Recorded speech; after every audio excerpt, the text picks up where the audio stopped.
Patriots at noon right here on 98.5 thesportshub.com. Ahead of the game, the Patriots have activated wide receiver Matt Collins off IR. That move came yesterday.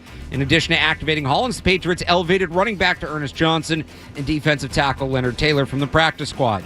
So that will decide one half of the Super Bowl, Patriots Broncos. The other half will be decided in the NFC Championship. That game is in the later window, set for a 6:30 kickoff.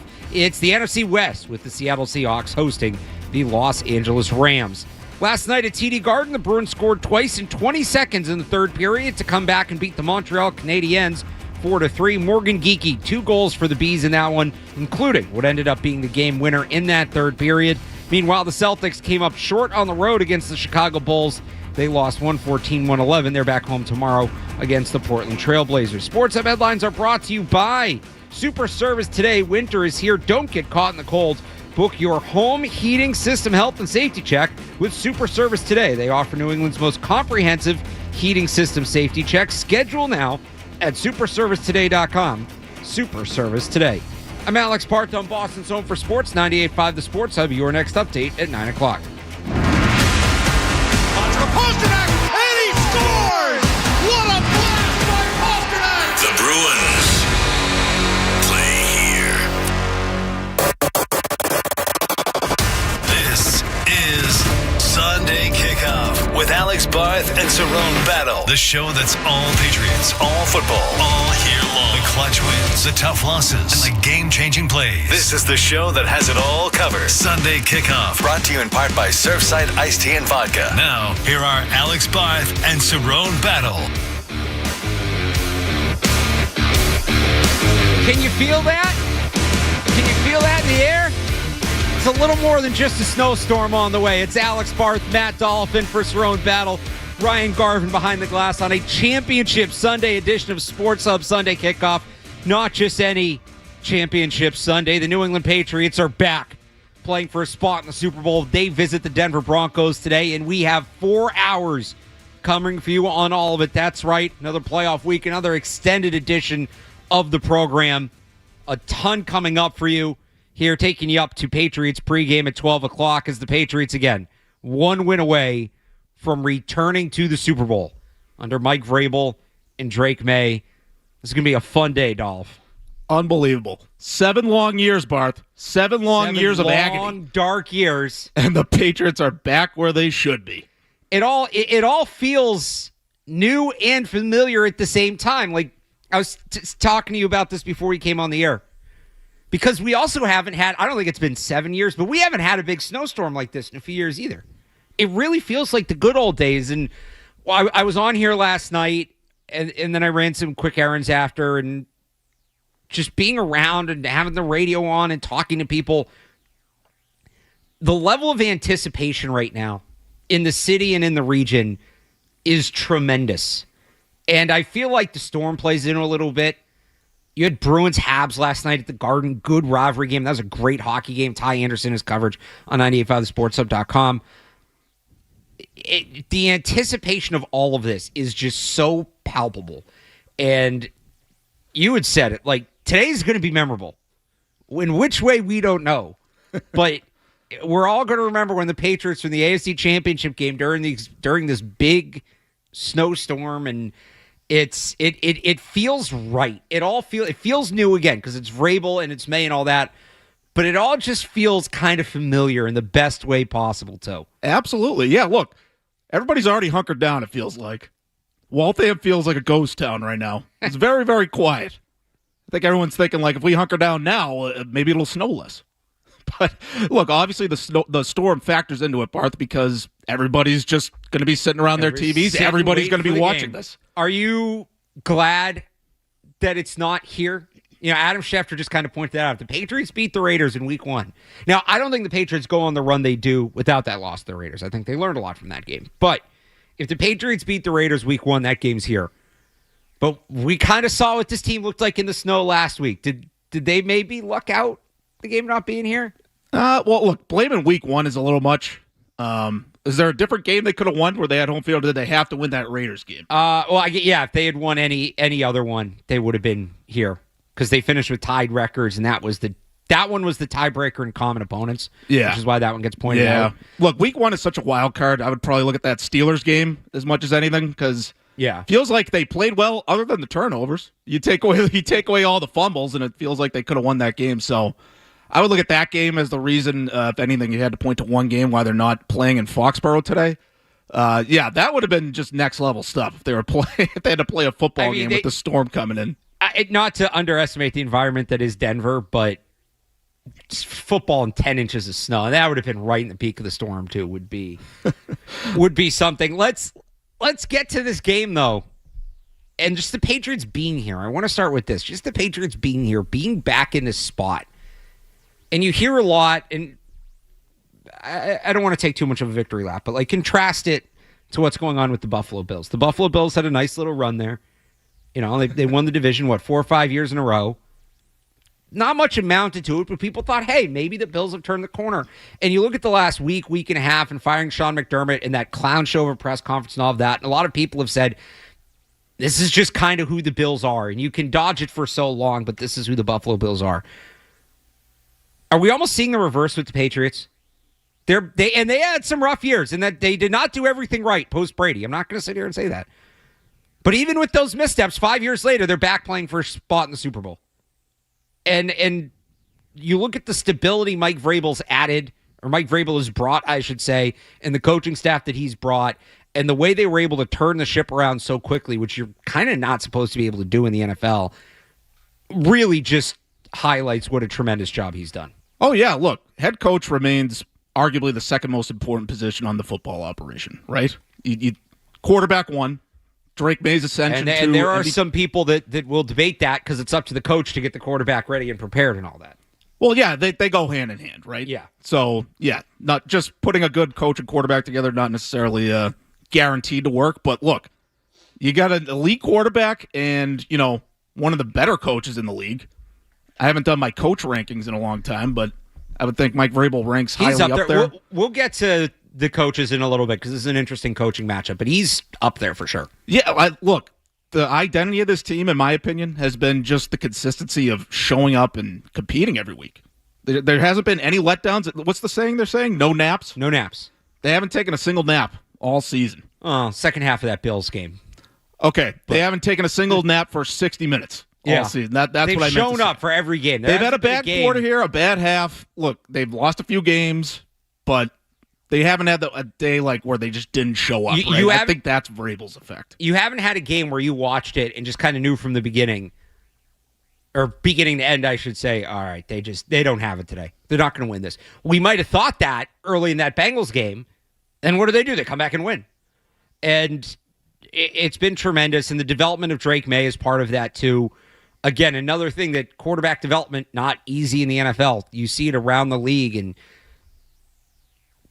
from where last year was, 1 year, one bad. We still heard about Trevor Lawrence, and it's been years. If he didn't have that 1 year with Urban Meyer, where would he be at? Blah, blah, blah.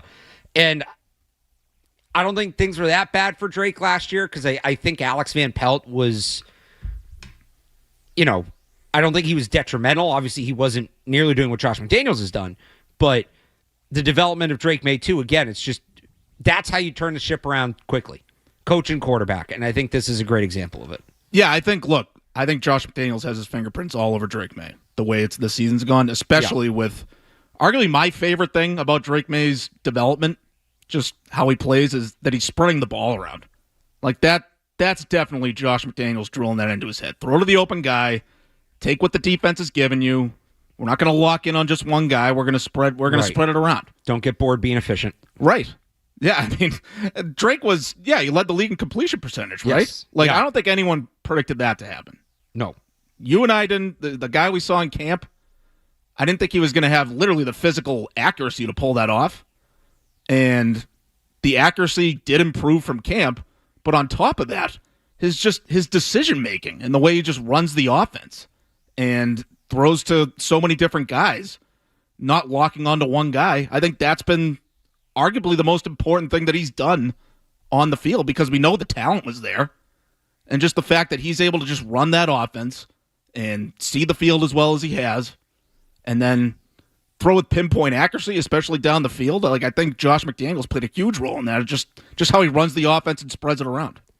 So let me ask you this. The talk coming into the playoffs, we heard that phrase, house money, house money, house money, right? This season's been a success. They're playing for house money from here on out. How you feel about that going into today? Look, this game, Barth, is an example of why sometimes your expectations have to change, right? Yeah, absolutely. You can't say, okay, well, I didn't think they were going to win the Super Bowl back in March, so I'm sticking to that. Or get to the Super Bowl.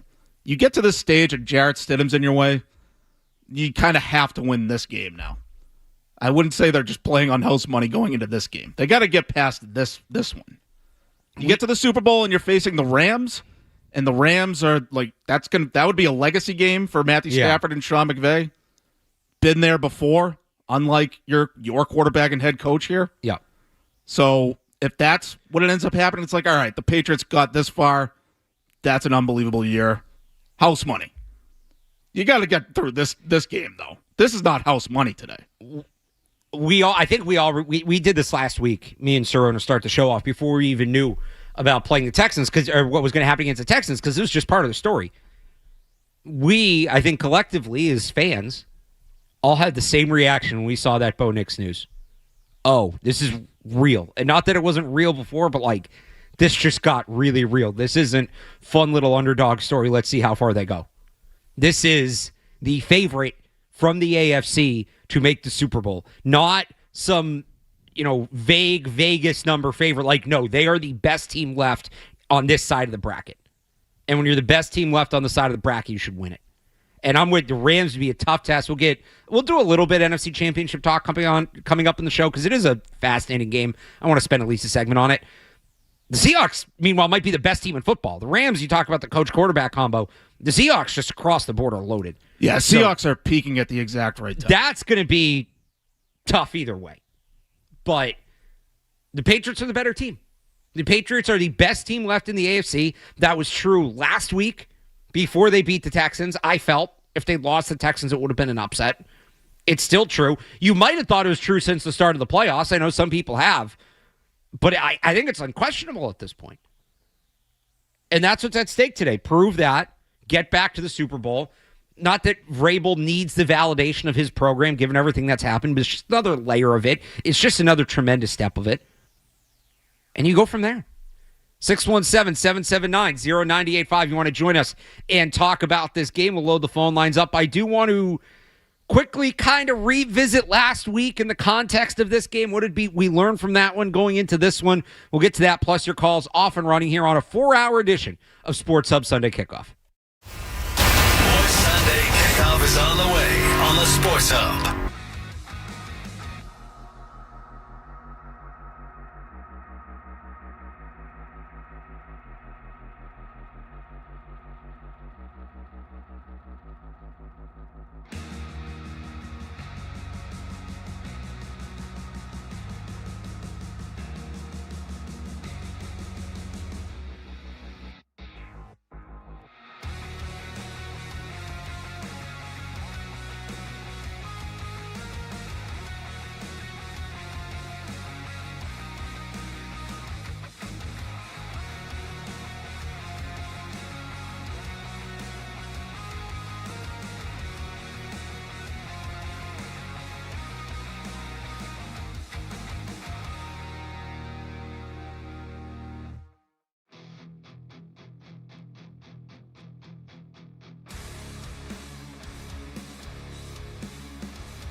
it's an important point. You know, you want to blame Drake May, say he needs better ball security. You want to blame Will Campbell, say he's not doing enough to get in the way of some of these rushers, whatever you want to do. It's a little bit of everything. Everybody's a little bit right. It's a team thing, and they got to be better. And that's me, Dolph, looking from last week, really the first 2 weeks of the playoffs to this week. That's the one thing that's got to change. Denver, not a big turnover defense. Only forced, I don't know, I have the numbers 14 and 17 in my head. I've been doing this all week. But not many turnovers this year. They were bottom half league in turnovers forced. 14. They turned the ball over 17 times. That's why I had that other number in my head. So negative turnover differential on the season. They did force 5 last week against the Bills, but the Bills were very complicit in that. Not too many of those outside of the one that everybody's talking about, right? Jaquan McMillan interception. And yes, it was. Not many of those were the Broncos making great plays. I mean, Josh Allen's running with the ball way outside his body. He just bowls it backwards. Right, exactly. So that's, the right Broncos, before the half. The Broncos capitalized on it, and credit them for capitalizing on it. That it is a forced turnover, truly in definition only. And look, that's kind of the point. If you give them opportunities to take the ball away, they're not inept. They will do it. But they're not going to create many on their own. So when we revisit last week's game, we did this last week, so I just think it's a good exercise. That's the biggest takeaway for me from last week. Do a better job of holding on to the football. I think that's both on the offensive line, and we'll get into the matchup. I do like this matchup better. It's still not easy, but I like this matchup better for the Patriots offensive line and Will Campbell in particular. I do think Jared Wilson is a harder matchup, so there's that too. But off the edge, it's just different in terms of forcing turnovers. And then Drake's got to get the ball out. And Josh McDaniels can help with that, and the receivers can help with that. But got to get the ball out quickly and be his own best pass protector. Yeah, look, Drake is clearly the one that needs to be better with the turnovers. Like, you can look at other guys on the team. Like, Ramondre Stevenson had a massive turnover problem earlier in the year. So, you can look at an individual at some point. But Josh isn't wrong when it's, kind of a team thing, or it's not always the same guy. It's not always the guy that loses the ball is basically his point. Like, sometimes you force a turnover because the left tackle whipped on a block and the guy got in untouched, and how are you supposed to blame the quarterback or the running back getting it slapped out of his hands when a guy like Will Anderson or an elite edge rusher is in your face within 1 second? You kind of put that on the left tackle over the guy that lost the ball, right? Right. But Drake May is the one guy that he has the control to drop back and get rid of the ball. I would say he has more, and he's the quarterback. It's the nature of the position. There's more on him than others. Because if he's getting the ball out, and it's on the receivers to get open, again, it's all interconnected, but if he's getting the ball out or moving in the pocket, because I think his pocket awareness hasn't been as good these last 2 weeks as it was earlier in the season, he's getting a little sped up, he can mitigate some of those issues in terms of the protection, which we've seen him do this year.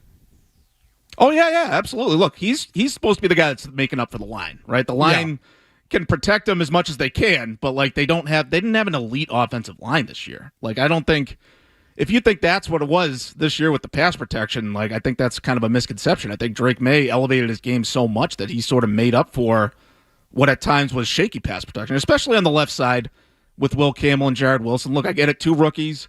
Wilson was supposed to be a center. I still think he's going to be center long-term. I'm with you. But left guard this year.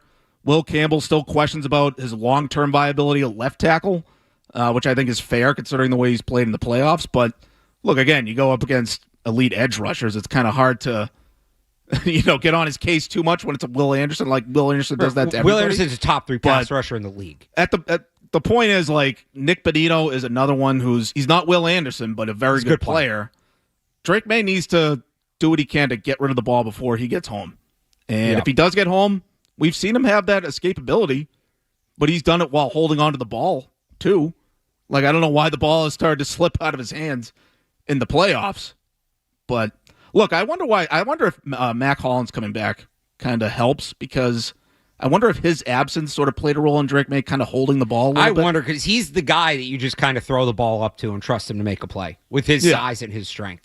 Yeah, exactly. And the Houston defense, that was a defense where clearly, the deep ball is what ultimately won them the game on offense. But Drake May, look, he has the ability to tuck it and take a sack when he has to. And he's not doing enough of that. No, so I think some of these turnovers are definitely decision-making. And I don't blame Josh McDaniels for not wanting to put it all on Drake and say it's a team sport and all that. But at the end of the day, like some of these turnovers, it's all on Drake May because he has the ability to just protect the ball as much as anybody on the offense. Well, that was something else that Josh McDaniels talked about this week, that this has been a learning experience for young players on offense, and they've got a number of young guys in key spots. Campbell, Wilson, May, Travion Henderson, Kyle Williams had a drop last week. When did he almost fumble the kickoff? That was last week, right? Or was that the Chargers? Yeah, I think that was the Texans game. So they've had a number of young guys struggle in this regard, and McDaniels talked about it as a learning experience, and, it's good these guys are getting this under their belt, and this goes back to the house money thing that we talked about. The learning experience is good, but you're here now. Like, what did you learn from it? So you can't keep talking about it as a learning experience. Eventually, you've got to turn that corner, and some people might say, well, it's first AFC Championship game. For a lot of these guys, first NFL season. It's early, but you got to start turning that corner this week, I think. Yeah, look, May has been good at correcting mistakes literally from week to week. Yeah, these last 2 weeks are really the first time he's had back-to-back, I don't even want to say bad games, but iffy games this season. Yeah, well, definitely in terms of ball security, yeah. Yeah. Like, I don't think he hasn't strung together 2 games like that where it's like 2-3 turnover, 4 fumbles. Nope. So, like, usually when he has a game like that or he struggles in one particular area, he's been quick to fix it. And I think that's a credit to the coaches, too, for, like, attacking his problems and then correcting them, in a timely manner. But he's stringing 2 bad turnover games together, and now he steps into the hardest road environment in the league, maybe. They got to deal with crowd noise. They got to do the silent count. I mean, there's definitely a lot on his plate for this week. But, look, I trust Josh McDaniels and Mike for able to have him ready. But at the end of the day, he's the one dropping back in the pocket. Right. And if Nick Benito is about to, knock the ball out of his hands, please don't. You just tuck it and take a sack, right? Just little situations like that can make such a big difference in the game. And we saw it last week, but he's kind of made up for it with his playmaking. But I think that can only take you so far. At some point, he's got to clean up the turnovers. All right, let's grab a couple calls here before we hit the break. Tony in Canada. Tony. Hi, guys. Good morning. Morning. Yeah, so regarding the game, a couple things I wanted to mention.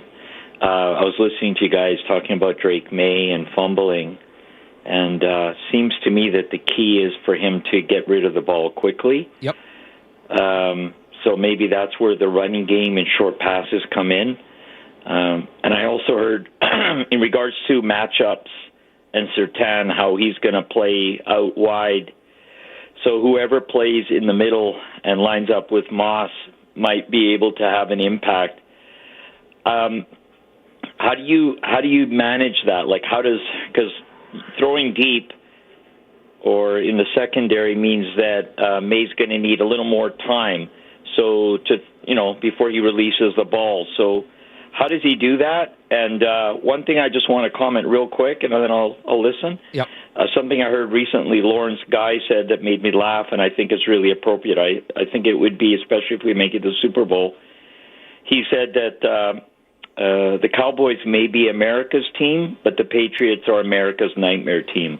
So if we're back, I'm just loving it, listening to all the trash talk from all the other places. So thanks, guys. Go Pats. I'll listen to the show. Thanks for the call, Tony. That's the famous Zoe call from the last AFC Championship the Patriots were in. He was at the big hype post. Was that from the league? No, the Patriots posted. Or was that for the Patriots that posted? Yeah, they posted like a history of all their AFC Championship wins. It was actually pretty cool. And yeah, it closed with, what is it? They're going back. America's Nightmare's back, and there's nothing you can do about it.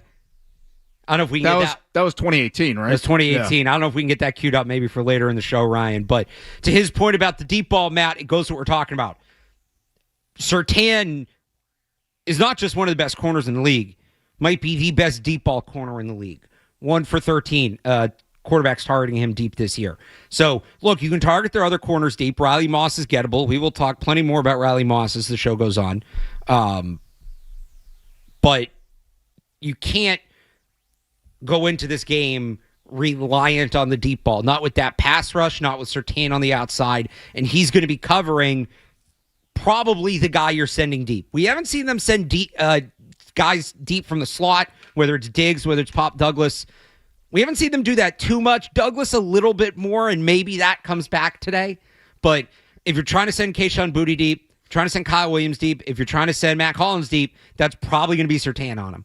So that doesn't mean they can't throw the deep ball today. I think there's going to be opportunities for them to pick their spots here and there, maybe a couple. The answer to how do you block it to use the deep ball is use the deep ball sparingly, catch them off guard when you use it. And it's really about, like you said, the run game and the short passing game, getting the ball out quick.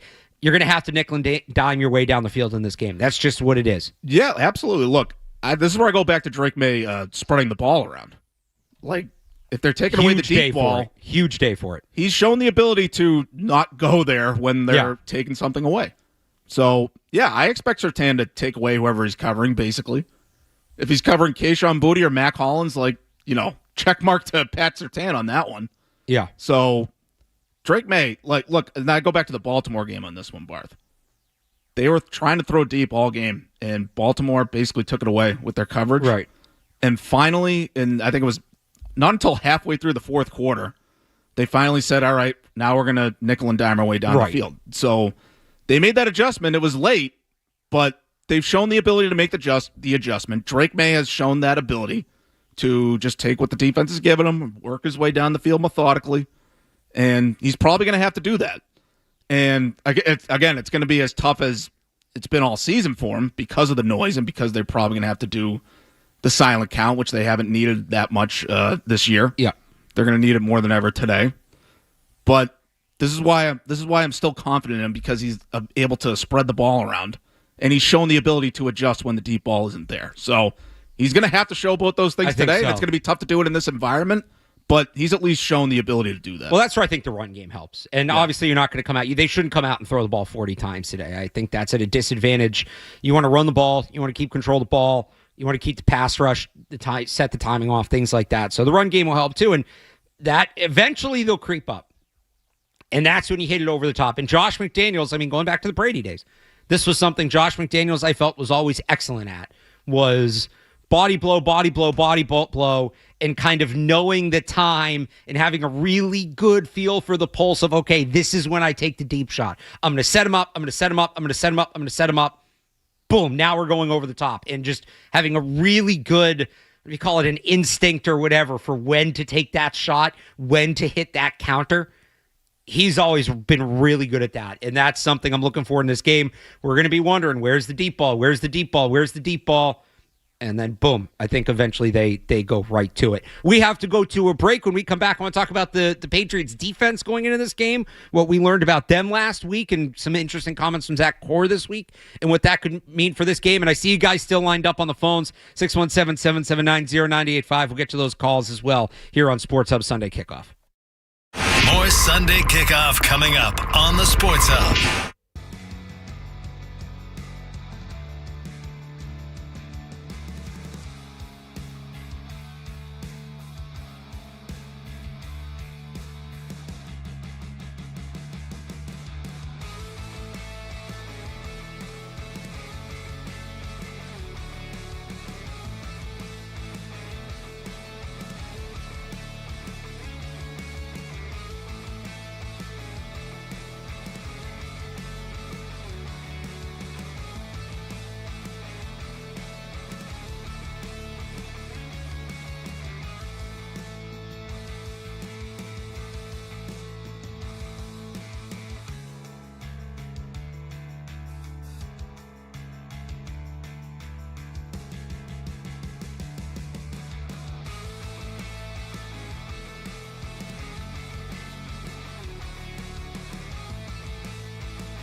simple as some matchups we got to be more aggressive, some we don't. But the Patriots have been much more aggressive in these playoffs, much more aggressive playing man, much more aggressive with the blitz. Should that continue today, Matt Dolloff? I think today it should probably continue. But I was going to say, I think Zach Core is telling the truth when he says it's just a game plan thing. I think you look at the opposing quarterbacks, especially C.J. Stroud last week. I think the plan was we're going to be aggressive. We're going to try to speed him up. So I would expect a similar approach today against Jarrett Stidham. We talked about it on the Patriots Hub podcast a couple days ago.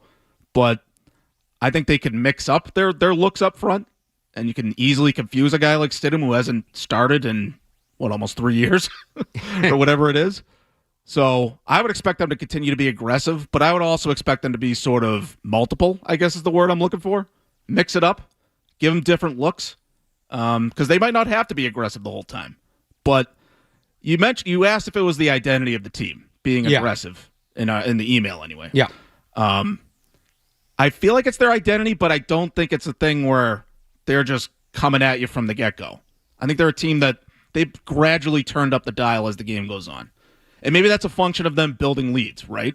I feel like they're a team that wants to build a lead, put pressure on the opposing offense to keep up, and the longer the game goes on, the longer the screws tighten, and the more the dial is turned up. I think that's why we've seen a lot of big late game plays by guys like Milton Williams, Caleb on Chason, right? Yeah. I bet if you could look it up, if there was a way to look it up, like third quarter sacks, fourth quarter sacks, I'm willing to bet they're among the league leaders in that. Milton Williams, alone, has had a few, like big sacks on fourth down late in games where the game's on the line. So that's sort of what I think the identity of their pass rush is that, we're going to try to build a lead and we're going to turn the heat up on you as the game goes along.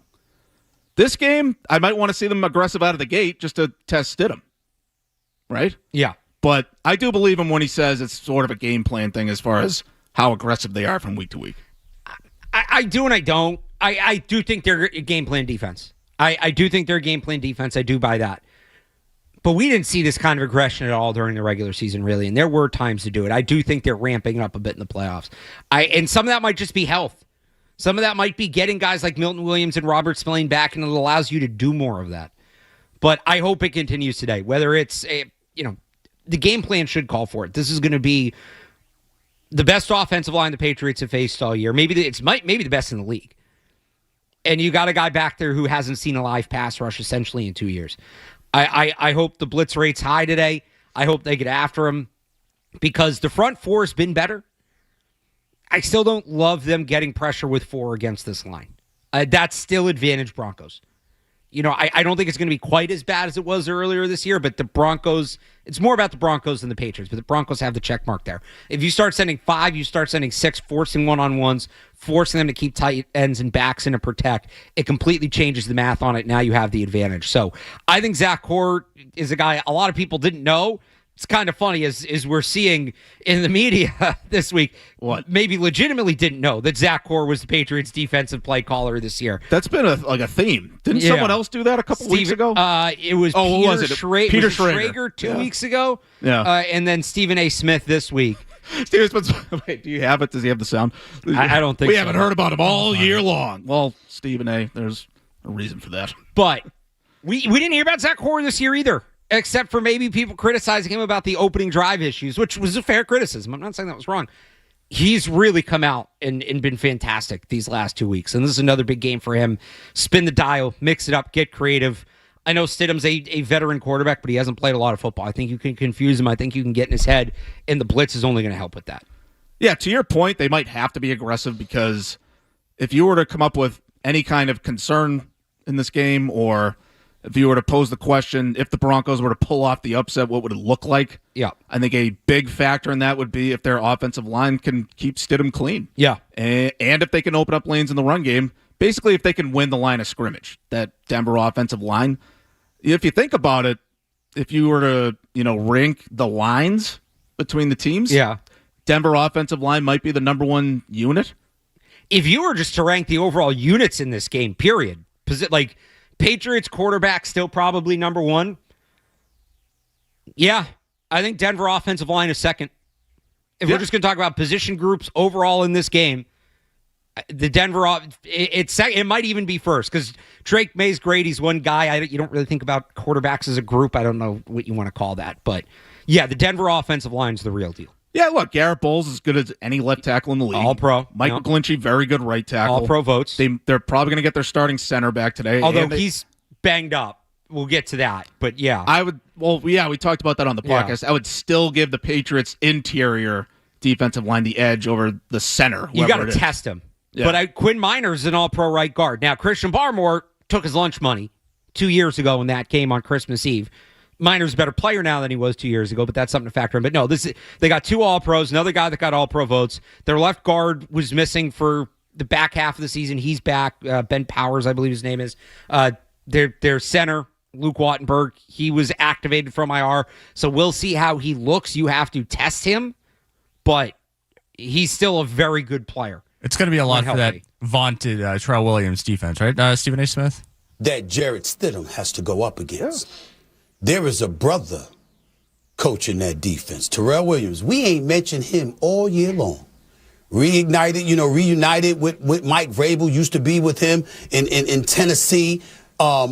This man has done a hell of a job with a defense that's ranked top 5 in the National Football League. Okay, because we gonna give brothers credit on this show, and that brother's doing his thing.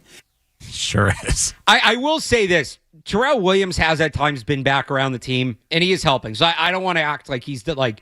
I feel like some people have gone in the other direction, and maybe people don't know because it's not something that's talked about a lot. He is still in the building helping out. So yeah, no, that's what Stephen was saying. Right. I'm sure that's what Stephen A. meant. He had very in-depth knowledge of that, but like, I don't want to give Terrell Williams no credit. He's been a voice in the spot Zach Horr's in, not easy. And I'm sure Terrell Williams has been a very valuable resource, but Terrell Williams isn't the one in the helmet calling the plays on Sundays. No, Terrell Williams is definitely making some kind of impact on the defensive line anyway, because, that's his background, longtime defensive line coach. And Milton Williams had an excellent year. Christian Barmore has been as disruptive as ever when he's on the field. And they're getting a little bit out of guys like Corey Durden. Elijah Ponder's played a little bit lately. So I think he's doing something with the defensive line anyway. But, yeah, look, I think we're still going to give Zach Core credit. He's been calling the plays. Yeah. And how many like bad play calls have there been on defense? There have been a couple of busted coverages. In this playoffs, really can't think of many, if any. Busted coverages would be a concern for me, but I don't know. There haven't been too many plays where it's like, oh, he called it too aggressive of a play and they got burned. Like, they've been aggressive, but it hasn't really hit them. The timing of the blitzes has been good. Yeah. The timing, because blitzing is all about timing. You can't just call blitzes to call blitzes. It's about, kind of like we talked about with the deep ball. You kind of find your spot, you pick your spot, you attack there. Even a team, like even the most aggressive teams blitz. In an individual game, the number might be higher, but over the course of the season, the highest blitz rates are usually around 40%. So you're still not blitzing more often than you are. It's about the timing and figuring that out. It's Terrell Williams. We ain't mentioned him all year long. All right, well, there you go. We talked about him, Steve and I. And I do give him some credit. 617-779-0985. You want to join us? We have one open phone line. We'll run through all these calls next here on Sports Hub Sunday Kickoff. Stay tuned for more Sunday Kickoff on the Sports Hub. Comment. It's electric.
Let's go to your calls. We'll start with Patty in Agawam. Patty. Hey, good morning, Matt. Good morning, Alex. How we doing today? Good. So, going to go over a few things. I'll try and make it quick. The consensus is the divisional round is everyone's favorite. Not for me. I did not get any sleep last night because Championship Sunday is always my favorite Sunday of the week of the football season. And, you know, the anxiety levels raise when your team's in it. But I can't wait. I don't care that I didn't get much sleep. I'm excited. I'm pumped. I'm ready to go. So I wanted to get your guys' thoughts on a couple things. Alex, I don't want you to think any less of me, but I'm a little bit higher on Bo Nix than most people. What I saw his last year in college and his first 2 years in the pros is a guy that kind of manages the game, but once the money's on the table, the guy's good. And he's probably moves around a lot better than a lot of people give him credit for. I think that Stidham's a good athlete, but I think we can heat him up. I don't think he can escape the pocket as good as Bo Nix can. And I think that's going to be detrimental. If the Broncos can't get the running game going and he has to drop back 40 to 50 times this game, it's going to ultimately be their undoing. And the question I wanted to end with you guys is, I want the name of a ball catcher, not wide receiver, not named Stephon Diggs, because I think they're going to probably have Surtain follow Diggs most of the game. Pass receiver, not named Stephon Diggs, who you guys think is going to have a big game. I'm giving it to Hunter Henry because I think these guys struggle. Their linebackers are second level is no good.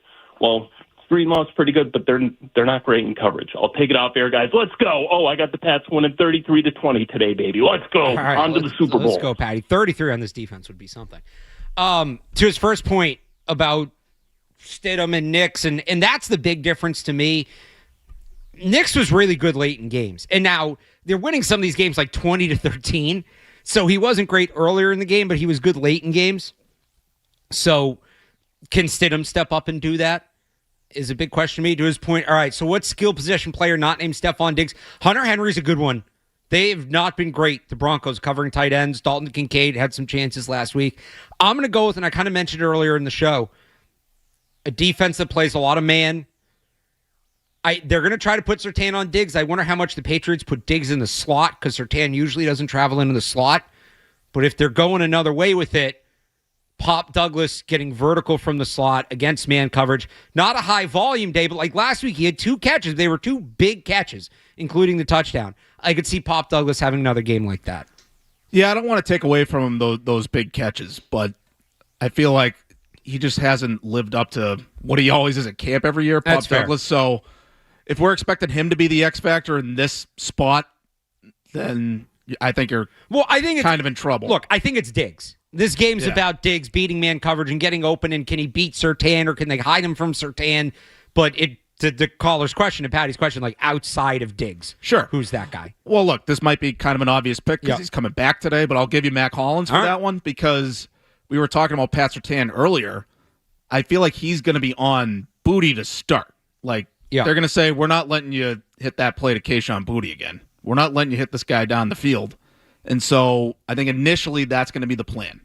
And so if Drake May, again, spreads it around, looks to the other guys, if he looks to the other side of the field, maybe Mac Hollins can get a step on a guy like Moss on the other side. And so maybe that would force the Broncos to adjust to how Drake May's throwing the ball. I still think it's going to be an outside receiver. Okay. If it's not Diggs. Yeah. I think he's still going to try to attack the outside. He has to make sure it's the right matchup. All right, speaking of Riley Moss, Matt in Rhode Island. Matt. Yeah, no, you kind of beat Riley Moss up, so I'm going to shift a little bit. But first, Barth, I work on Sundays. The show has taken me through the whole season. Much respect due to all you guys. Thank you very much. Second, as well as I'm giving well wishes, thank you, Chad Ryland, Christmas Eve for making that kick. That put us in Drake May. So 2 things on both sides of the ball. Terrell Williams, you had me at violence. I'm glad to hear you're still in the building because today that's what I want to see on defense. Stidham, he's a nice young man. He's making $6 million a year. He's highlighting, he's twilighting selling cosmetics with his wife. Doesn't seem like he wants to get hit. If he breaks the pocket or you can get there, like you said, with blitzes, hit that guy, legally, of course. And if their front end's going to be moving upfield, let's see a bubble screen maybe, and then Hunter Henry in the seam. Thanks, guys. Let's go. Thanks, Matt. This is going to be a tougher team to screen on because they play a lot of man coverage, so that can make it tough. But we saw Josh McDaniels kind of go back to the screen thing last week more than he has all year. Do you think we maybe see that again? We haven't seen much of it all year. And I think the main issue with that, Barth, is that they just can't block it. I think they can get the ball to the receiver. Drake May can execute that play himself, but after the catch, it's been kind of lacking. Whether it's Will Campbell getting out into space or Jared Wilson or even Morgan Moses, I just don't think they have the personnel to really get upfield blocking wise. I feel like they've tried it, but they've had a lot of screens basically get blown up or, snuffed out for a short gain. So I could see them trying it today because just to get rid of the ball, right? Yeah. But I'm not holding my breath that the Patriots are going to be able to block it. So, and I think that's what last week was. It wasn't so much, because the Texans, even though they were bad against screens this year, that number is kind of an anomaly because the way they play stylistically is a team that's good against screens, and Josh McDaniels knows that. But when you throw that screen, it offsets the timing of the pass rushers, especially on the edge, because it puts it in the back of your head. I can't go right at I got to keep containing. I got to be disciplined and this and that. So they came out last week, and I think it was delayed handoff, screen, delayed handoff and screen were for their first 10 plays. I would not be surprised if we see something like that again. And maybe they're not the Patriots' best plays, but you're putting it in the mind of those pass rushers. So it offsets their timing. So it sets you up down the road. This is the kind of defense you need to set up to beat. You need to run certain things that maybe, again, aren't going to be your best play. You don't want to run things that are going to purposely suck, but set up things that aren't your best play because you're trying to create opportunities off of that. You need to do that against this defense. It's something Josh McDaniels has always been very good at, and they're going to need him to do it today. DP in Virginia has a thought on the Patriots offense. DP, what's going on? Nothing much. How's it going, guys? Good. Basically, what I want to touch on is that, I hear a lot of chit-chat about, Drake May, with these turnovers and stuff like that or whatever. But I just want to reiterate to people, you have to understand that within this offense, without having great personnel offensively speaking, when it comes to guys getting open more consistently, whatever, what is going to make a quarterback do? Hold and pack the ball more. And you're not going to give pass rushers a little bit more time to strip the ball away from a guy like Drake May or whatever, unless he tries to take off and run.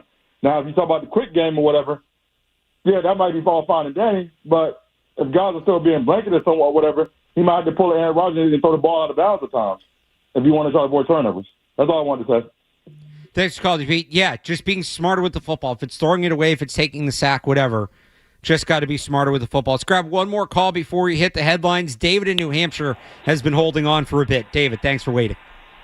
Hey, guys. Thank you. Good morning. I think it's really important for the defense to not let their offense score in the first drive like they did a lot of time during the regular season and build up the leads to keep their crowd on the edge and make them keep their seats warm. But my question to you is, how big is the impact of missing Harold Landry against arguably the best offensive line in the league today? Thank you. Thanks for the call, David. I don't know about you, Matt. I'm maybe in the minority on this. I don't want to say it's not a loss because he's a veteran player. He's a team captain. He only played 11 snaps last week. He hasn't been great, dealing with that knee injury. He's clearly limited. Anthony Jennings has been playing well. I would assume that's who's going to get most of the reps with Landry out. Jennings played over 60% of the snaps the last 2 weeks. Was only at about 30% in the regular season. I don't think it's a huge loss. I don't. Maybe I'm underestimating it just because he's one of these guys like we saw with Milton Williams and Robert Spillane. It'll be one of those things where we really realize how much they need him when he's not out there. So I'm kind of hesitant to say that, but Anthony Jennings should give them what they need. Yeah, no, I doubt that not having Landry is going to, backfire. I think if anything, it could go in the opposite direction because you just touched on it, and we've been talking about it for weeks at this point. Harold Landry just hasn't looked like the same guy. No. He's been playing through something, it seems. So I wonder if finally taking him off the field might actually help, because I feel like they were trying to maybe force him on the field, or, like he's going to play if he's, cleared and all that. So I give him all the credit in the world for playing through whatever he's playing through. But 100% of Anthony Jennings, I think, could be better than, call it whatever, 70% of Harold Landry. Jennings has been playing great. He's been playing great. He's been really good in the playoffs. He's going to be like a game captain? He's the game captain today. Mike Vrabel spoke about that on Friday. We have something up on that, actually, if you want to check it out, including some high school highlights of his and why those are relevant on 98.5thesportshub.com. We got to get a quick check of these headlines, and then we've kind of talked about the Patriots in a bubble. We've got a little bit into the matchup, but let's really start digging in on the Denver Broncos and what we're going to see on the other side. The guys wearing orange today. 90 seconds here, no commercials, and we're right back on Sports Hub Sunday Kickoff. From the Town Fair Tiger Studios, this is Boston's home for sports. Touchdown! The flagship station of the Patriots, Bruins, the Celtics. WBCFM and HD Boston 98.5, the Sports Hub. Leslie Media Group station celebrating 65 years of broadcasting. Essential Sports Hub headline presented by Celsius Energy Drinks. It is Championship Sunday in the NFL. The Patriots and Broncos go at it in Denver with the spot in the Super Bowl on the line. It's a 3 o'clock kickoff. Coverage starts at noon right here on 98.5 The Sports Hub. The Patriots will have wide receiver Matt Collins for this game. He was activated off IR yesterday. The Patriots also announced their practice squad elevations. Once again, it's running back to Ernest Johnson and defensive lineman Leonard Taylor. In the other half, the game that will decide the other half of the Super Bowl, the Seahawks and the Rams meet in the NFC Championship. That game is in Seattle. It's a later kickoff slated for 6:30. Last night at TD Garden, the Bruins scored twice in 20 seconds in the third period to come back and beat the Montreal Canadiens 4-3. Morgan Geekie scored 2 goals for the Bruins. That included what ended up being the game winner. Meanwhile, the Celtics came up short on the road against the Chicago Bulls, falling 114-111. They're back at home tomorrow against the Trailblazers. Sports Hub headlines are driven by the rugged Honda Ridgeline. Head to your local New England Honda dealers to learn more and see our lineup of rugged vehicles. I'm Alex Barth on Boston's Home for Sports, 98.5 The Sports Hub. Your next update at 10 o'clock. Boston Talk Sports. Trade Drake May. We all know what, but we won't say what. Yeah, worst take on these airwaves in the last 24 hours. We may not take a call today. The Sports Hub. He begins the approach with a run-up and a swing right leg. Every football game starts with the kickoff. This is Sunday Kickoff with Alex Barth and Cerrone Battle on your home for Patriots football. 98.5 The Sports Hub. 1st and 10. They're going after him. Going for the end zone over the shoulder. Oh, Mims hauls it in. The pressure under all this right now. This is just such high-level football in many ways. Great throw by Nix. His 3rd touchdown toss. And the reason is more than Bo Nix, who will not be playing today. It's Alex Barth, Matt Dolloff, Ryan Garvin behind the glass here. Sports Up Sunday Kickoff, 4-hour edition of the program, taking you up until noon. We just cleared the phone line, so we'll get back to the calls in a bit, but we have open spots if you want to join. 617-779-0985. My initial thought on the Broncos coming into this game, and then we'll get yours, but I think this sets the table for a lot of what we're going to talk about for the next 3 hours. Obviously, rightfully, a lot has been made of the Bo Nix injury. And the Broncos are a worse team not having him. I'm sorry, I don't think this is a Tom Brady situation where the better guy was on the bench the whole time. I don't think it's that. Jarrett Stidham is a downgrade from Bo Nix. That being said, let's say Bo Nix doesn't break his ankle. Are we coming in here and are talking about Bo Nix being the deciding factor in this game, the Bo Nix-led offense being the biggest threat? No, it was the defense. It always is. It was always going to be the Broncos' defense.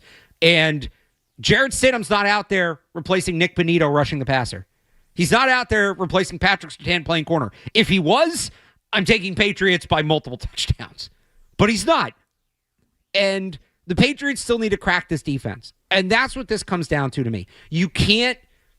Jarrett Stidham's not going to go out and win Denver the game. If this is a duel with him and Drake May, or it's like it's been the last couple weeks where it's a defensive showdown, but you need one quarterback to make 1 or 2 plays that the other can't, the Patriots are going to be fine.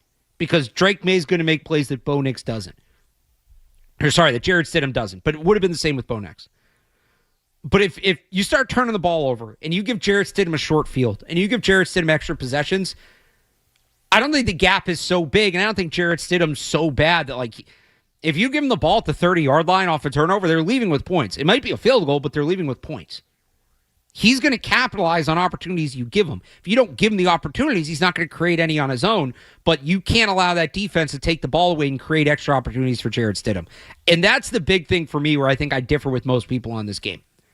A lot of people see Jarrett Stidham and think the Patriots are going to win it going away. That could be the case. I don't think that's guaranteed to be the case. I don't think the drop-off from Nix to Stidham is that drastic. It's the mobility. And by the mobility, I think they can still do some of the rollout stuff with Jarrett Stidham. It's extending plays, creating off-structure, design quarterback runs. Stidham is a noted downgrade from Nix. And then the late game stuff, where Nix was admittedly very good. In these close late games, is Jarrett Stidham going to step up the same way? But it is still, the Broncos always were, always will be, about their defense. That is regardless of who's playing quarterback. Yeah, look, I didn't get a chance to agree with the caller earlier who talked about Bo Nix being clutch. Yeah. You know, he's impressed me this year. He's probably impressed a lot of people that sort of doubted him because he doesn't have exactly elite, athletic abilities. But, I mean, that throw to Mims late against the Bills. It's a great throw. Unbelievable throw, considering the situation and all that. So I get what you're saying that, the defense is either way. No matter who's quarterback, that defense is still the number one factor. And they're probably going to have to win this game on defense either way. But if Bo Nix was in there, I would have said, if Drake May's putting the ball on the ground 4 times and Bo Nix is protecting the ball and just being disciplined with it, he could win the game that way. People might be able to make the great case that he outplayed Drake May just by protecting the ball. And isn't the same thing true with Jarrett Stidham in there? If he protects the ball and Drake May doesn't, the Broncos have a chance? For sure. Yeah, but that was going to be my next point is, can Jarrett Stidham protect the ball like that for 60 minutes? That's a bigger question. We talked about this earlier. You got to put the pressure on him. He's enough of a veteran. I don't think he's going to make dumb, unforced errors. I don't think he's going to, miss a safety in the middle of the field and throw a pick. Or just drop a snap because the moment's too big for him. I don't think he's going to do that. Now, you look at C.J. Stroud last week. And this is where we get to some of the discourse this week. Dan Orlovsky saying any one of 31 other quarterbacks could have won that game. C.J. Stroud played horribly last week. Horribly.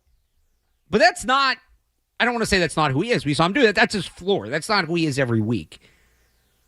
But the Patriots were complicit in that. C.J. Stroud didn't just go out there and suck. They blitzed him. They sped him up. They hit him. And he lost his mind.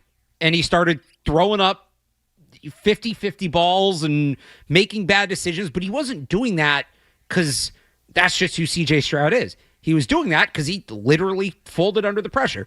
And I think you can do the same thing to Jarrett Stidham. You're not going to see Jarrett Stidham make rookie mistakes. This is not some, yes, he's a backup. He hasn't played a lot, but he's been in the league for 7 years. And you gain some sort of advantage doing that. Not advantage, but you gain some sort of knowledge doing that. So the one thing Jarrett Stidham has going for him is structure. Right? Right. He's got very good head coach who's historically great with quarterbacks. Yeah.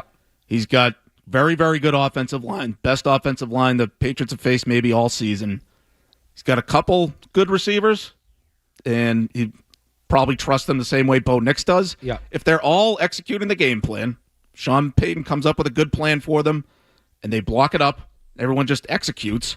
He could probably make a couple plays. They'll be okay. He's not one of these guys that has no athletic ability like you've touched on. He right. can do it if he has that perfect structure around him. The Patriots need to put that to the test. They need to put some stress on that. And so probably to your point from earlier, try to be aggressive. And I think on the back end, man up, make him throw into tight windows.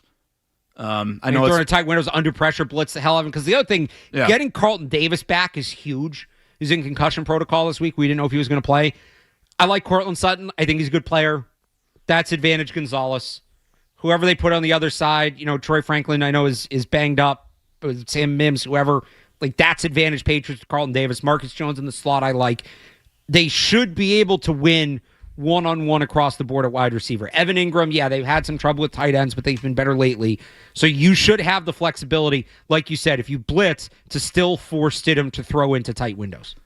Right. And look, I look at this Broncos roster. If you wanted to find a hole or a weakness, they don't really have the depth in terms of pass catchers. No. So Christian Gonzalez kind of mirrors Cortland Sutton, follows him around. Should take Sutton out of the game. Takes him out of the game. Now you're talking about Jarrett Stidham has to beat you with Evan Ingram or Marvin Mims for 60 minutes. Again, can he do it for a full 60 minutes? The one thing I say about the Broncos is I'm fascinated to see what the scripted opening drives are for both teams. But if they get the ball first, especially, and if Peyton can drop a really good scripted opening drive and get them in the lead, maybe get Stidham feeling good about himself, get the crowd feeling good, I could see that happening. It's just the Patriots need to maybe come out swinging on that first drive defensively. Like you're saying, be aggressive, mix it up, try to make a play, take the crowd out of it early. You've been big on this week. You wrote about this on 985sportshub.com. Is Sean Payton actually the Broncos' biggest X factor in this game? Oh, for sure. Look, if the Patriots end up losing this game, Barth, I think they're going to win. Not telling you the Broncos are going to pull off the upset. But if they do, what does it look like? Most likely it means Sean Payton outcoached Mike Vrabel, because I don't know how they could win this game without it. Can they win this game while Mike Vrabel outcoaches Sean Payton? I doubt it. No. I think that's the one thing they absolutely need. Yeah. Because you can rule out, Jarrett Stidham making more plays than Drake May, I think. Unless you get some kind of Herculean effort from the defense. I think Drake May's talent is too much that he's going to make more plays offensively than Jarrett Stidham. But that's why it falls on Sean Payton to outmanage Mike Vrabel, to stay a step ahead of him, especially with the offense. And so I look back to some of these games, Barth, where especially like rookie safety, Craig Woodson, Jalen Hawkins, like just that back end, they've gotten burned a couple times.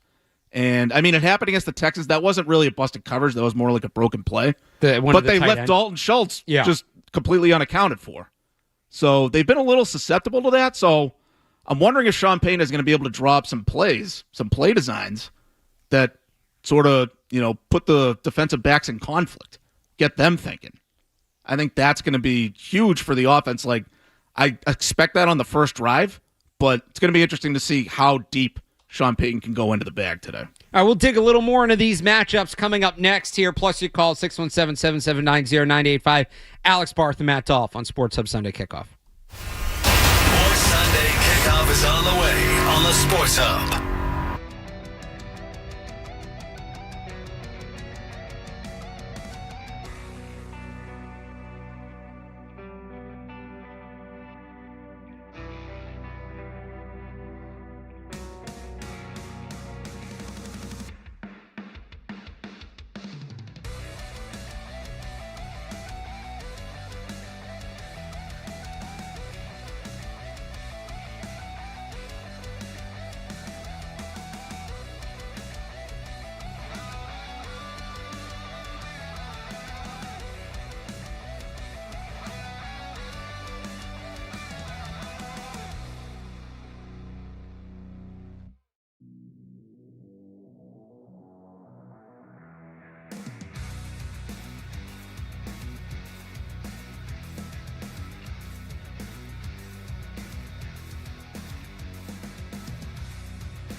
By the way, we'll have Doug Kyde of the Boston Herald joining us coming up at next segment to break down this matchup more. We'll hear from Nick Kosmider. He covers the Broncos in the 10 o'clock hour. But I'm just going to, when one team has the ball, when the other team has the ball, who you think has the advantage? We will start with when the Patriots have the ball, when the Patriots run the ball, Patriots rushing offense against the Denver run defense. Who has the advantage, Dolph? I think the run defense of the Broncos. I think the Patriots, they've been good at running the ball lately, but I think a lot of that has been Ramondre Stevenson making plays when the blocking isn't all the way there. And so I think generally I would give the Broncos D-line the advantage over the Patriots O-line, and so that extends to the run game as well. I'm going to give the Patriots run game credit if they're smart about it. If they run behind Morgan Moses and Mike Onwena, they have a massive size advantage over there. They get Mac Hollins back. If they're smart about it, I think they're going to have opportunities to run. But they have to be smart about it. I don't think they can just come out with their general run game and have success. It's going to be about what new wrinkles maybe does Josh McDaniels have in his bag, but I trust him to have some. So advantage Patriots. All right, this might be the match of the game, and this includes coverage, pass rush, all of it. When the Patriots throw the football, Patriots passing offense, Broncos pass defense. I got to give the Broncos pass defense the edge there. I give Drake May the edge individually over every other player on the field. Yeah. So Drake May's talent is such, and at the most important position on the field, that he can overcome a tough matchup, but they have the edge there. I mean, it's hard to find a hole there. I know if they want to cover, if they want to target them over the middle of the field, short to intermediate areas, I don't, trust the Broncos to cover well, but they're very physical. So Josh McDaniels needs to scheme guys open, I think, and maybe try to take advantage of those guys, try to make them run around cover guys as opposed to going for the hit. Yeah. I don't know what you think they could do offensively, scheme-wise, that would fit that strategy. Target Riley Moss. That's pretty much it. You say you can't find many holes. That's probably the one, but you got to get the ball off. If I felt better about the Patriots' offensive line, I'd probably say the Patriots. And I think that they will be better than they were the last 2 weeks. How much better will that be? I don't know. So if they're still going to have struggles, if Will Campbell and Jared Wilson are still going to have their issues, and kind of talked about this earlier, I do think Nick Bonito is a slightly easier matchup for Will Campbell than he's faced. It doesn't mean he's easy. He's still a really good pass rusher, but he's not this like. I mean, Will Anderson's a freak. Will Anderson is maybe second only to Myles Garrett. Nick Bonito's a pure speed rusher. We'll see where Campbell's knee is at to keep up with him, but if Campbell can get his hands on him, he's the kind of guy he can toss around. Zach Allen, who led the league in defensive pressures by defensive tackle, him on Jared Wilson scares me. And, you talk about interior pressure, that can be a problem. So I'm with you. I give it to the Broncos pass defense over the Patriots pass offense. Yeah, their pass rush for sure. It's a different matchup than what they've dealt with over the first two playoff games. Zach Allen, especially over the middle there. Him just powering through Jared Wilson is a legit concern. Yep. Nick Bonito, he's no Will Anderson, but he's a very good player. Still a good player. But I expect them to sort of maybe give Will Campbell a little more help over there. I think they can afford to do it because I think Morgan Moses, I like Morgan Moses' chances of taking care of business against a guy like Jonathan Cooper on the other side. I'm with you. I feel like that could at least be a stalemate. And so maybe they could give Will Campbell a little more help on the left side. But I don't know how much easier it is, but it's definitely a different matchup. Yeah. All right, let's flip it. When the Broncos have the ball, Broncos run offense versus the Patriots run defense. The Patriots have, they've defied all odds or defied all criticisms as far as the run defense this year. The run defense is back, baby. Coming into this year, I didn't think they'd be able to stop the run. It didn't look good in camp, but that has held strong throughout the season when they've been healthy, right? They get Milton Williams and Robert Spillane back in the lineup, and they look much better stopping the run. So I got to give the Patriots run defense the check mark there. Talent-wise, the Broncos O-line, we've been over it, they have the talent edge there, but I think the Patriots have just been they played so well as a unit stopping the run that I like their chances against anybody. If J.K. Dobbins was back and healthy, I might have a little more pause here. They have not been the same run team since Dobbins got hurt in November. You add to that, Quinn Miners has struggled against Christian Barmore. You add to that Wattenberg's coming back from an injury, having to deal with Barmore and Milton Williams. And the Broncos have to run the ball in this game to stay ahead of schedule. We talked about keeping things easy for Jarrett Stidham. That means getting in a 2nd and 5, 3rd and 2, 3rd and 3, staying ahead of schedule, keeping everything on the table. That's done with the run game. This is a major, should be a major advantage for the Patriots. I love the Patriots. This might be, of all the matchups we're going to do here, no, that's not true. I was going to say this might be the most lopsided. I think I almost got caught up in the moment because Patriots pass defense against Broncos pass offense. Oh, yeah, I give the Patriots pass defense the edge Which there. is the bigger advantage, Patriots pass defense or Patriots run defense? That's a good question. Maybe it is the run defense. I think I have to say pass defense because of what I was saying before, where I just don't think the Broncos have the depth in terms of pass catchers. So I expect the Patriots to make some plays in the pass rush. I don't think they're going to get shut down all day up front, but in the back, when you talk about the back end combined with the pass rush, like they might get coverage sacks today if Christian Gonzalez is on his A game. So yeah, you got to give the Patriots pass defense the edge there, I think, because the Broncos just don't have the depth. Patriots pass rush, or Patriots pass defense for me has even, especially, I think getting Carlton Davis back, maybe because Christian Gonzalez came back quickly last week, so it was just the expectation. I didn't hear a lot of people talking about what a loss Carlton Davis would be if he couldn't go. I think he would have been a pretty significant loss in this game and impacted their ability to use the blitz, and some of that is their lack of depth behind them, but especially getting Carlton Davis back, I feel good about the Patriots pass defense in this game. Oh, absolutely. Look, we've seen what it looked like when Alex Austin was their number 2 cornerback. He hasn't been the same player this year under Mike Vrabel. So, yeah, look, Carlton Davis has been very trick-or-treat, very up and down. Last week was the most Carlton Davis game of all time with the multiple interceptions and the multiple penalties. So I'm expecting another probably eventful day if Jarrett Stidham has time to throw down the field. Carlton Davis is probably a guy that's going to get some targets. And so that's when the fun starts, Barth.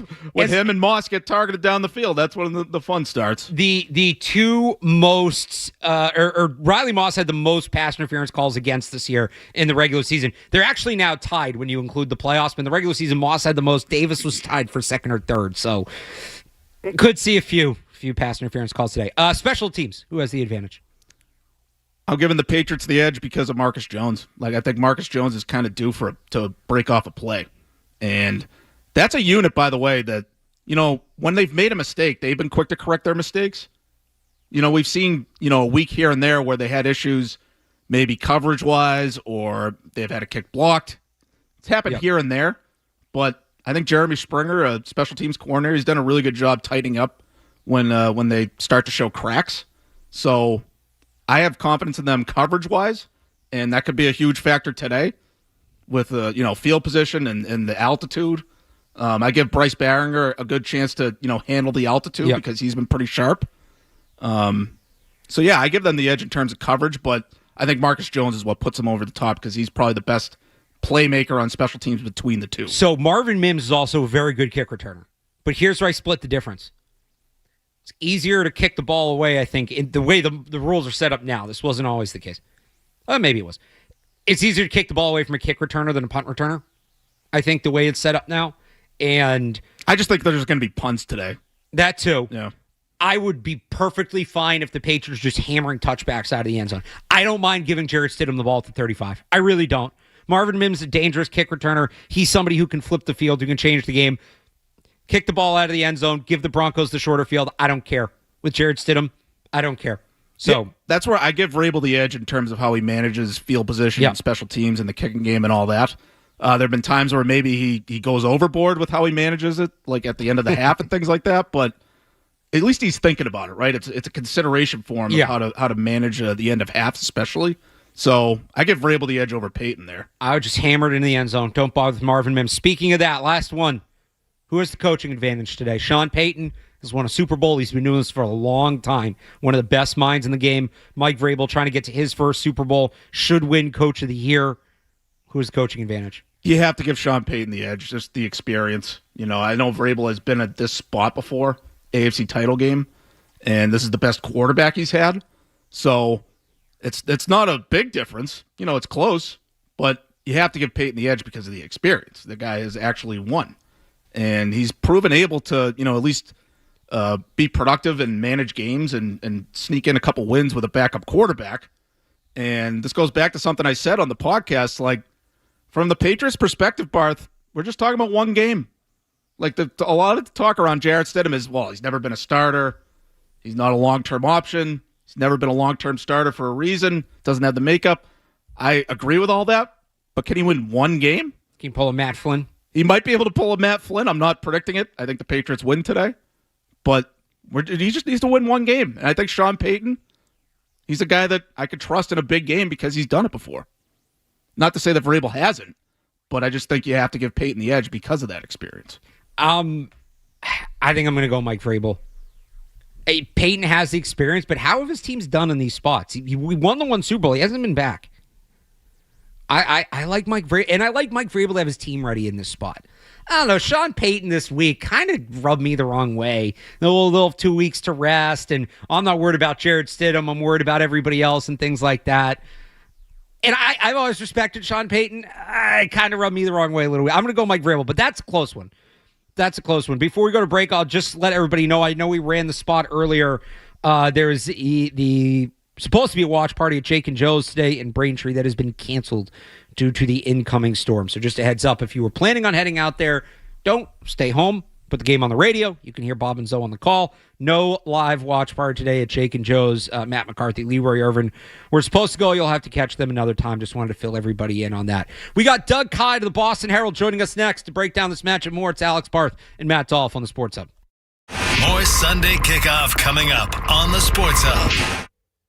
Greg Bedard here.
What did we saw some of the clips. I don't know. Did you go to that watch party last night? I did not go to the watch party, no. Just walking around Denver, though, it seems like there's a relatively decent-sized Patriots takeover. Like, what's the mood out there? Here with the storm, there's all this anticipation. What's the mood in Denver heading into this game? Yeah, it does seem like there's a pretty decent Patriots contingent, but, Broncos fans are definitely psyched. Like, whenever someone at a restaurant or a hotel sees someone with a Patriots fan, there's some sort of backhanded or snide comment or something. So they certainly do not like the Patriots fans who have infiltrated their city. But it's going to be really cold here, too, so it should be a good environment at the game. Doug, Jarrett Stidham, obviously a huge question mark today, obviously a big storyline going into the game. I doubt if the Broncos win today, it's going to be because Jarrett Stidham threw for 300 yards and 3 touchdowns. But Sean Payton, I give a chance to, put together a good plan for him, put him in position to succeed. I personally think if the Broncos pull off the upset today, that it's going to be because Sean Payton outcoached Mike Vrabel. If the Broncos do somehow pull off the upset today, what do you think it looks like? I think it's going to be defense dominated if they win. I think that they're going to have to force mistakes out of Drake May. I don't think any of us really fully expect May to have a turnover issue again like he did in the first 2 playoff games, but it's possible. And I think that that's really the Broncos' path to winning because on offense, the Patriots' defense has been so dominant. Their run defense has been so dominant. No J.K. Dobbins in this game. Patriots, their coverage has been great. So I don't see a great way for the Broncos to move the ball in this game. So I think they've got to do it on defense. And Patriots offense has been a little bit inconsistent. So I think that's my path to a Broncos win. So along those lines, Doug, how much can the Patriots mitigate? Obviously, Drake May, getting rid of the ball or taking sacks, but up front, how much can the Patriots truly mitigate those issues they've had in recent weeks? Jared Wilson, Will Campbell, still rookies. Will Campbell coming off the knee injury.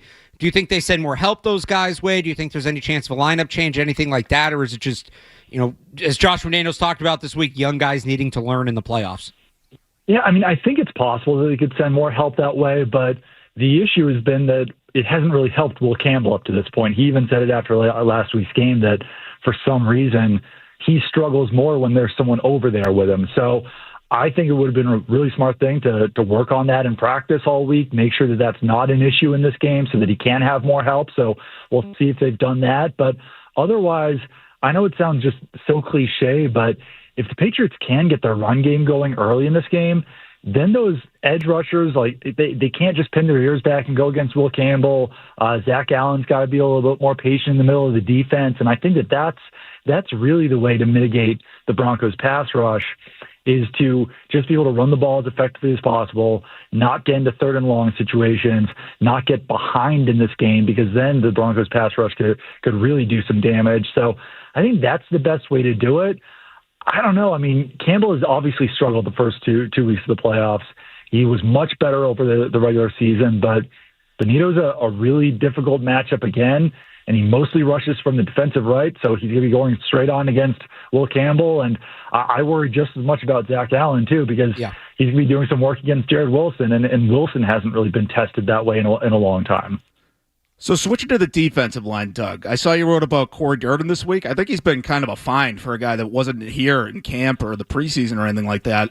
So I think we're going to see him today because I think the Patriots are going to have to rotate those guys with the altitude and things like that. This is the biggest test of the year, in my opinion, for the Patriots up front with the Broncos offensive line. But do you give the Patriots a chance to make more of an impact up front defensively than maybe people are expecting? Yeah, I do. And I know the Broncos offensive line is really good. So the Patriots will probably have to, do some blitzing and everything like that to get pressure after Stidham. But I do think that, the defensive line has been a pretty big strength, at least in the second half of the season. Durden's been really highly rated as a pass rusher. Milton Williams and Christian Barmore, obviously great pass rushers. Kyrus Tonga looked pretty good in his return. Even Leonard Taylor III has been a nice find. Jets cut him, then the Patriots signed him in the practice squad, and he's been elevated countless times now. So it's funny. I looked at the defensive line as being a huge area of concern depth-wise heading into the season, and they've done a phenomenal job of finding those guys to fill in there. And I really don't see the Broncos' run game being an issue. Broncos' offensive line is really good, so that's obviously going to be a test for the edge rushers, Caleb Von Chason and Anthony Jennings, Elijah Ponder. But I do think the defensive line is becoming something of a strength of this team, so I think this should still be effective. Again, we're talking to Doug Kyed. He covers the Patriots for the Boston Herald. Earlier this week, Zach Core was asked about how aggressive the Patriots have been defensively here to start the playoffs and said it's a game plan thing to not read too much into any trends. But they've been very aggressive, and it's worked. Do you expect them to keep that up again today against Jarrett Stidham? I do, just because you don't really know how he's going to react to the blitz. And I think that you at least have to test it out early to see how he does react, because if he just panics under pressure, whether it's a blitz or not, then I think you want to keep sending that pressure. You want to keep sending a blitz. But if he stays calm in the pocket, you're probably going to have to find other ways to get after him, because you don't want to take too many guys out of coverage. So the fact that they've shown the willingness to do it, I think, and that it's been effective, I think they've got to keep going after that. But if it's not effective, then they're going to have to switch up the game plan pretty fast there. But no, I think it's a smart approach in this game, especially going up against a good offensive line, because I don't think they're going to be able to get pressure on Stidham through just traditional four-man rushes. So for the Patriots today, Doug, this is the toughest road environment they've had all season, between the altitude, the crowd noise. Talking to Vrabel this week, it feels like he was not overly concerned. Downplaying it a little bit. Feels like they're not even doing anything about the altitude. I feel like you got to take it a little bit serious. You got to do something to prepare for it. I thought maybe they're playing coy about it. What's your read on it? Because you're a guy that's down there every day. What's your read about how you think they're going to handle the elements in the environment today? I think some of Vrabel downplaying things like that is him not trying to make his team panic. Because I think that if he stays cool and calm and almost seems a little bit annoyed about it, then I think that his hope is that the team will take the same approach. But I think that it was probably smart the way that they handled it. I know that some people said, get out here early so you can acclimate. The science doesn't fully support that. The science really does say that getting in and out might be the best method for handling the altitude. So I don't know if there's a way that they could have handled it better. I think it will be interesting to see how players respond, because, even me, you get off the plane, you're outside, it's cold, you're a little bit more short of breath than usual. I was in the fitness center yesterday at the gym, feeling a little bit more kind of dizzy, and equilibrium was a little bit off more than usual. So I know that's me and not a professional athlete, but it does definitely affect people in different ways. So some guys might be more affected than others. Doug, before we let you go, how much are you expecting to see Matt Collins today after he's activated off IR? It's a really good question. He was a full participant in practice on Friday. Might not see quite as much of him as before, but seems like he should be active, and that's a big boost for the Patriots, even if he's active and able to be out there in a limited fashion. So it's tough to say, but the fact that he's active, the fact that he was a full participant, certainly seems like a good sign. All right, Doug, who you got in this one? We got the Patriots winning 24-17. Close game throughout, but I think the Patriots pull out ahead in the end. Doug Kyed, he covers the Patriots for the Boston Herald. You can check him out on social media at Doug Kyed.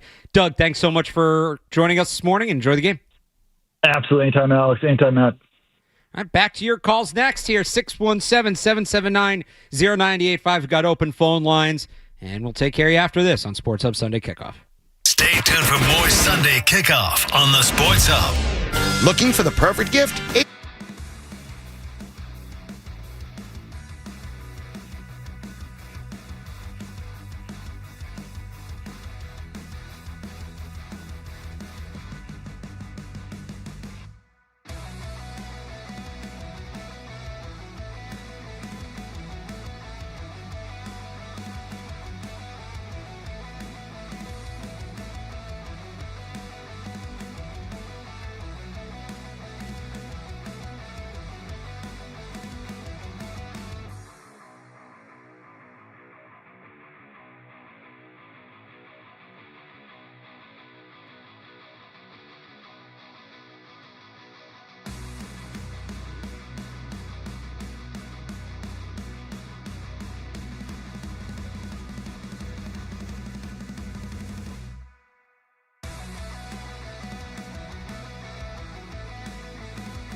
Barth. We got Matt Dolloff in for Surround Battle.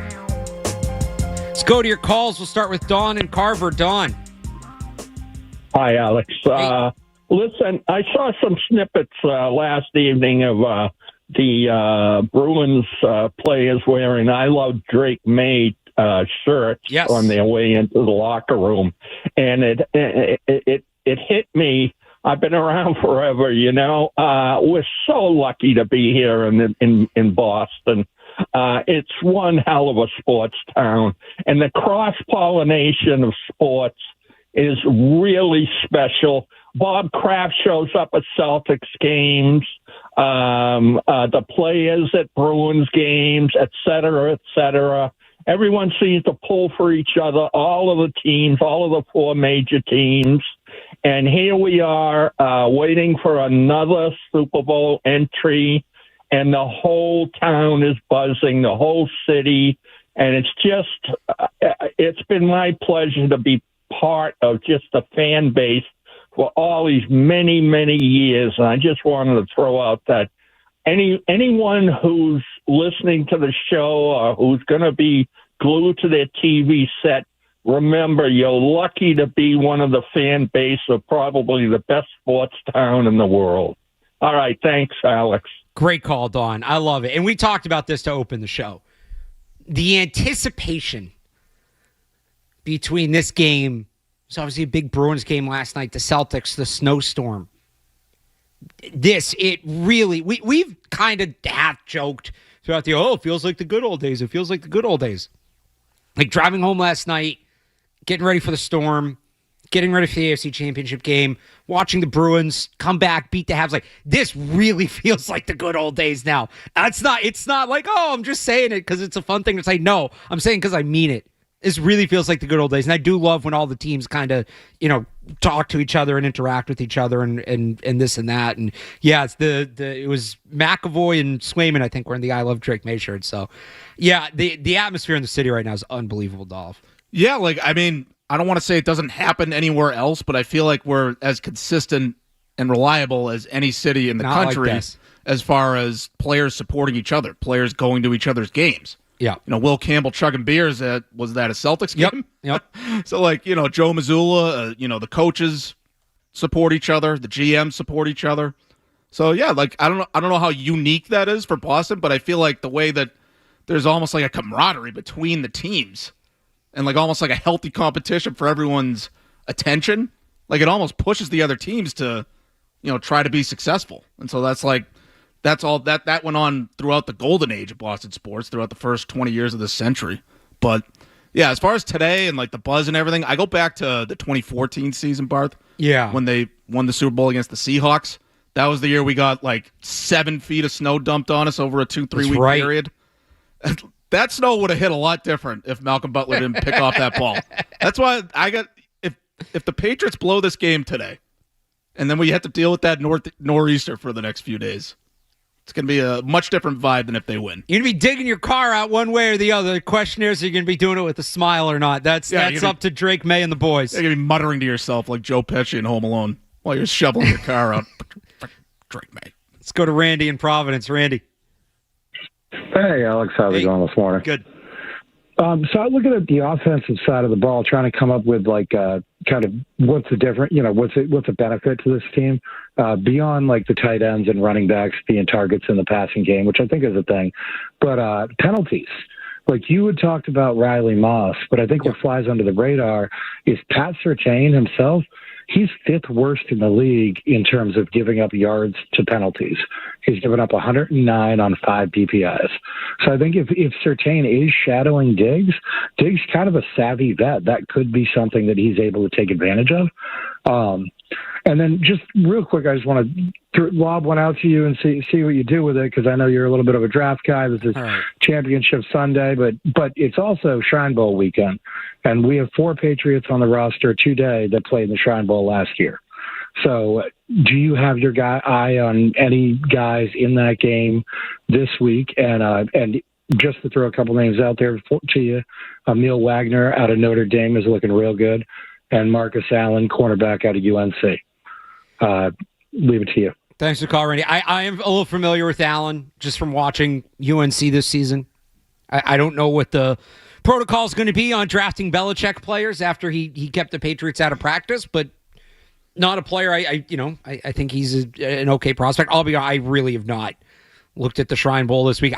Somebody pointed out to me at the Senior Bowls this week, which completely.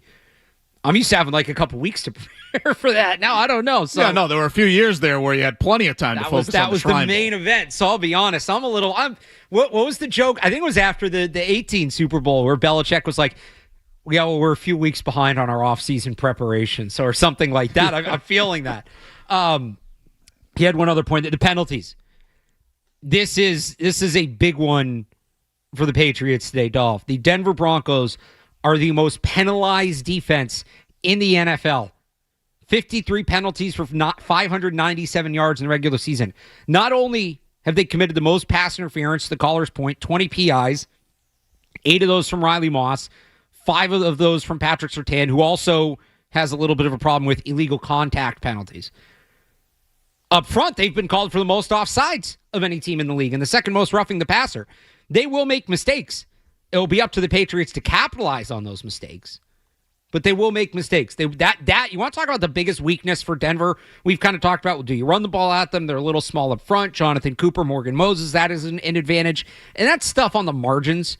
The real weakness is the penalties. And that's something the Patriots need to exploit in this game. Yeah, the offside one is interesting. Like, the one thing you don't want to do with Drake May is give him a free play. Like, right. You don't want to do that. I think that's going to be easier said than done for the Patriots to, make them jump. Well, even at home. In that environment. Denver only had one defensive penalty last week. They were a lot better in the big picture, but it was a 3rd and 1. It was a potentially huge penalty. 3rd and 1 on the final drive of the game as the Bills are driving for that game-tying field goal, and Jonathan Cooper gave him a free first down. And where the clock was, they really couldn't use the tush push at that point. So they'll jump at home. They will jump at home. For sure. Yeah, no, look, they're an aggressive physical front. And so I think a lot of that is a product of the physicality. Even Surtain, I just think that's a product of him being a physical guy who's in tight. So there's going to be contact, and sometimes he's going to get caught. Like Stephon Gilmore used to get flagged. He used to get a little handsy and get flagged, but it wasn't much of a problem for him because at the end of the day, he's shutting down the number 1 receiver. So I think I'm not overly concerned. I wouldn't be overly concerned about Patrick Surtain's penalties if I'm a Broncos fan. It's really the other guy, Moss, to target him deep down the field for a DPI. Like, that's what I'd be more concerned about if I'm a Broncos fan. But, yeah, the offsides and the roughing the passer is interesting to me because I've been thinking from the Patriots' perspective, the offensive line doing the silent count, crowd noise, they got to watch for the procedural stuff. Will Campbell's had issues with false starts, going back to even college before he even came here. So that's what I'm going to be watching for the Patriots' perspective. So it's going to be interesting to see who jumps between those two lines. All right, we'll get the rest of your calls, but first we got to do a quick check of the headlines here, and we'll keep it going. It's Alex Barth and Matt Dolloff on Sports Hub Sunday Kickoff. From the Telfair Type Studios, WBZ FM and HD1. It's not just the games. It's Toucher and Hardy, Zolak and Bertrand, Felger and Maz, Joe Murray. For Boston sports fans, it's 98.5, the Sports Hub. Beasley Media Group Station. Sports Hub headlines. Presented by Celsius Energy Drinks.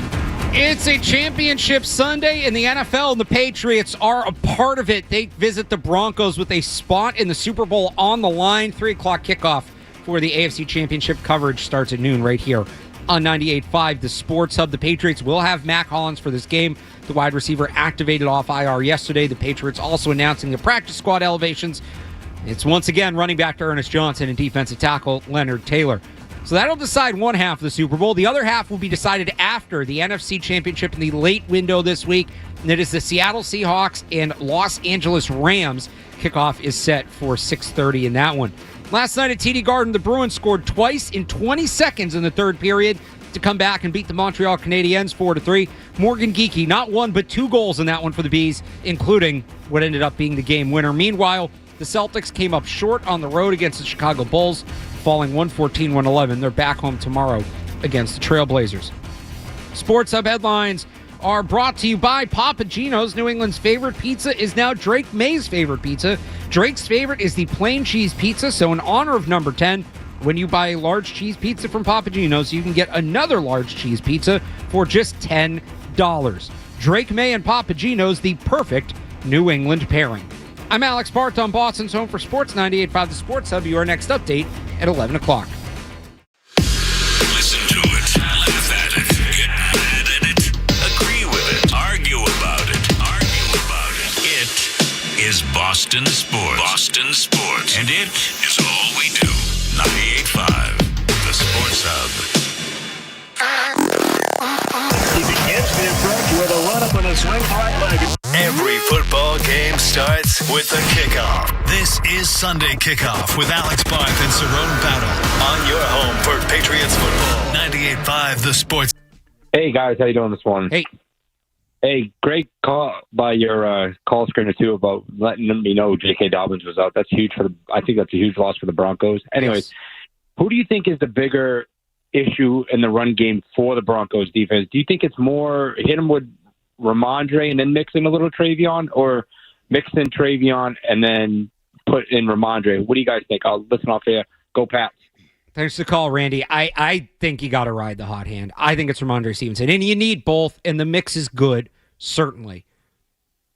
But especially with the pass rush, too, and the pass blocking element, I don't know how you take the ball out of Ramondre Stevenson's hands at this point.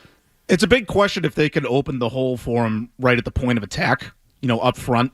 But if they can, he's shown the ability to make the first guy miss at the second level, lately. He's been as good at that as any year of his career this year. And so you look at these guys over the middle of the field. Again, Hufanga, linebacker name escapes me. They want to hit you, but I'm not sure that they can make the tackle in the open field against a guy like Stevenson the way he's playing right now.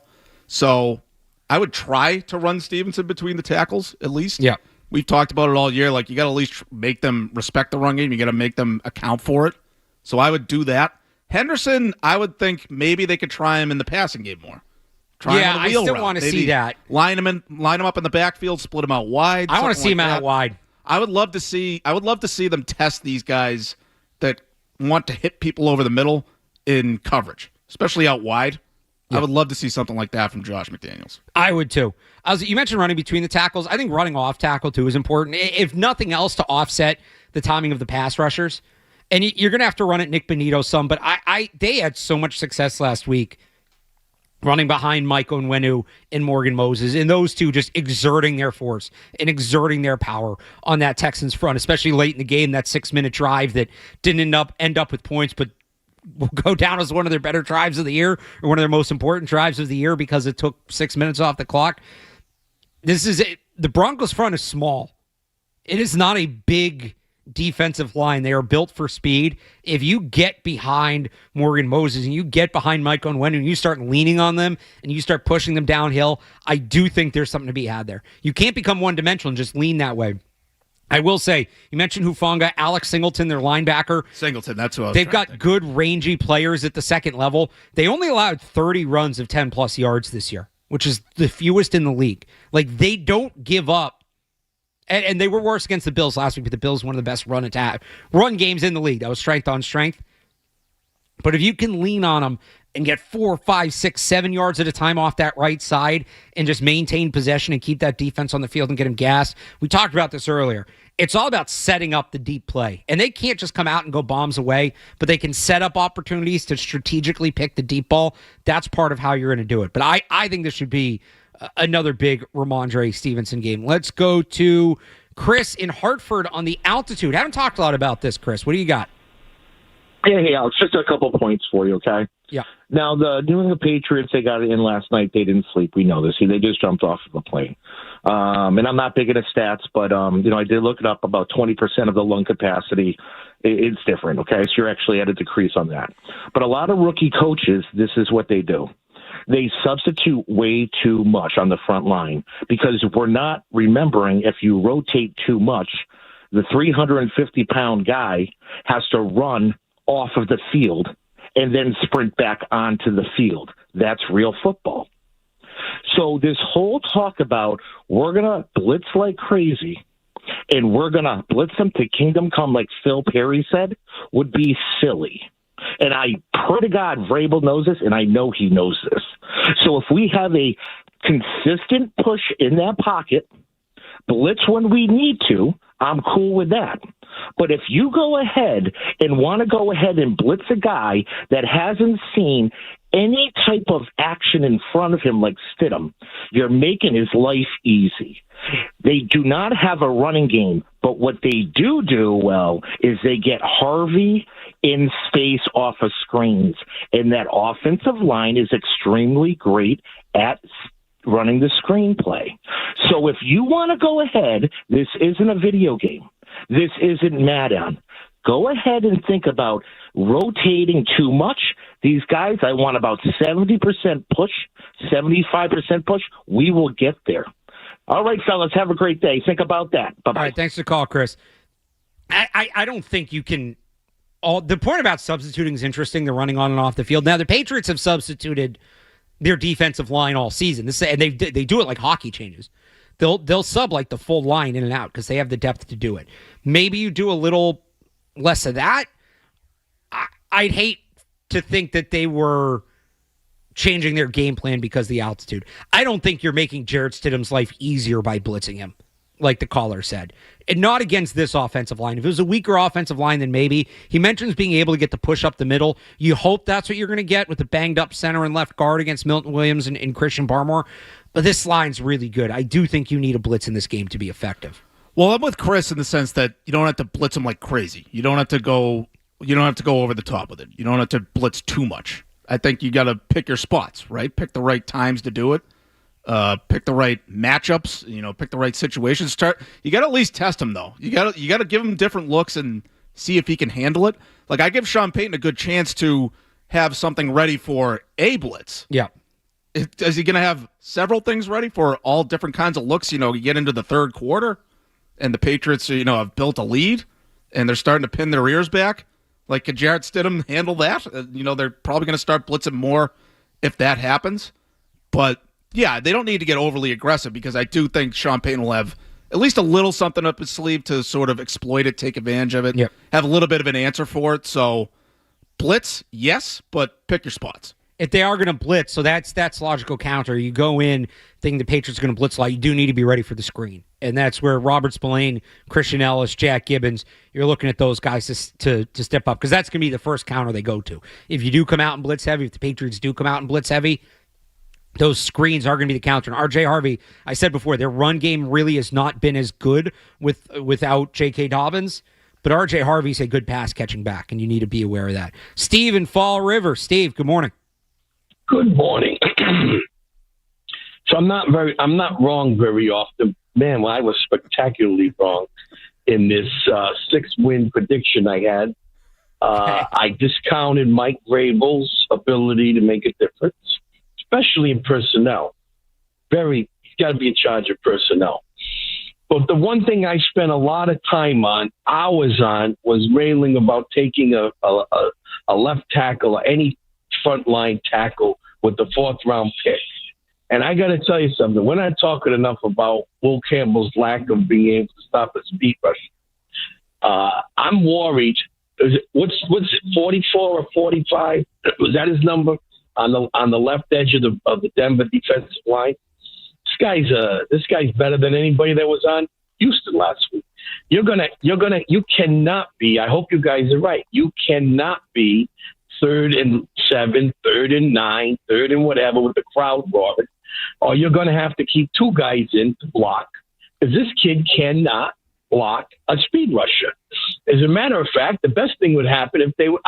I don't think Vidarian Lowe wouldn't be a better choice. This guy was going to create some turnovers if he lets this speed rusher come in and knock the ball out of May's hands. I mean, the crowd was loud. May was. A few times last week, didn't feel that guy coming around the backside. The other issue, Jarrett Stidham, this is the key to my key to the game. Is Jarrett Stidham going to play as badly or is he going to play better than C.J. Stroud? And that is the key to this game. How badly he does play or doesn't play. And the fact that he had a whole week and he's been in this league 7 or 8 years. I think bodes well that he will not play as badly as C.J. Stroud, and that's really the reason that this Houston team lost last week. All right, thanks for the call, Steve. I don't know who he's talking about, 40 whatever on the Broncos defense. The Broncos do not have an edge rusher as good as Will Anderson. Will Anderson's the second best pass rusher in the league. They don't. Campbell had been fine against this. He's not Joe Thomas. He'd been okay up until the last couple of weeks. I do wonder if he's 100% healthy, but they do need to send him help. Vidarian Lowe does not fix anything, especially against speed rushers. Was it the last game he played or second to last game he played where he gets blown by before he even gets out of his stance? Vidarian Lowe's not the answer. The answer is putting more help that way or Will Campbell just playing better, which he needs to do. That was my big takeaway from that. I don't know who he's talking about. From the Broncos coming off the edge, the guys whose numbers are in the 40s don't really rush the passer much. Maybe he's talking about Nick Benito, who's 15, who is a speed rusher. But Nick Benito's very good. He's not Will Anderson. Nobody in the league is. Will Anderson is second or third best pass rusher in the NFL. This is a step down in talent for Camp. Benito's still excellent, but he should do better against Nick Benito than he did against Will Anderson, as any tackle would. Yeah, look, when the NFL comes out with the top 100 players next year, Will Anderson's going to be top 10 easy. Top 10, maybe top 5, yeah. Top 5, top 3. Like, he's a Defensive Player of the Year candidate. So I have a hard time getting on Will is Campbell. Benito, but it's different levels. I have an issue getting on Will Campbell too hard for the Will Anderson thing. But this goes back. We were talking about this earlier in the show, Barth. This is a different matchup in terms of the personnel on the Broncos pass rush.